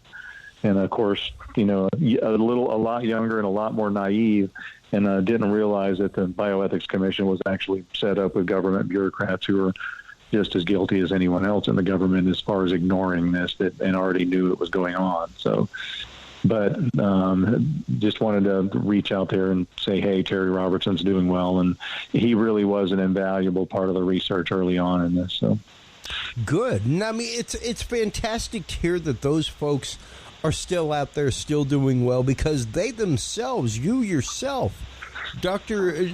Duncan himself, has become a targeted individual. When this KGB agent, Bezmenov, talked about how you basically subdue a country ideologically, he said you demoralize, you destabilize, you wait for a crisis, and then you normalize. And that's exactly what we've seen happen. Yeah. Absolutely. And, whether it be this targeting technology that is out there and the horrible, horrible fact that it exists and that it's been used by alphabet agencies for years and quite possibly the source of many of what we know to be literal mass shootings like Aaron Alexis. Even the Dallas police shooter heard voices. So many military people that have that issue. Dr. John Hall, thank you so much, as always, for taking the time to come on, to talk about this, to share your personal journey with it, to share your personal story. Let everybody know real quick where they can go, of course, other than the Dudes and Beers store, to pick up your books, Guinea Pigs, Technologies of Control, which is probably my, at least as things have happened with the Havana Syndrome, probably the third time I picked it up and read it, just to familiarize myself. That's my favorite thing. Is it is literally like an afternoon 6-pack read. Great book between Guinea Pigs, Technologies of Control, and A New Breed, Satellite Terrorism in America. Let everybody know where they can go to pick those up. You can get them at Barnes & Nobles. You can get them on Amazon. And soon the new book coming out, hopefully here pretty soon, The Fourth Branch. So be watching for that one, because that's going to break it down even further. And we'll go over that sometime on your show, Chris. Oh, man, I cannot wait for that. That is a more than exciting announcement. I can't wait to add that to my library and to just talk about it. So thank you so much, as always, for coming on, breaking down this information, going through the years of research that you've gathered, the documents that are there publicly available. Feel free to stop on by dudesandbeer.com, everybody, to pick those up. Dr. John Hall, please do hold the line while we close things out.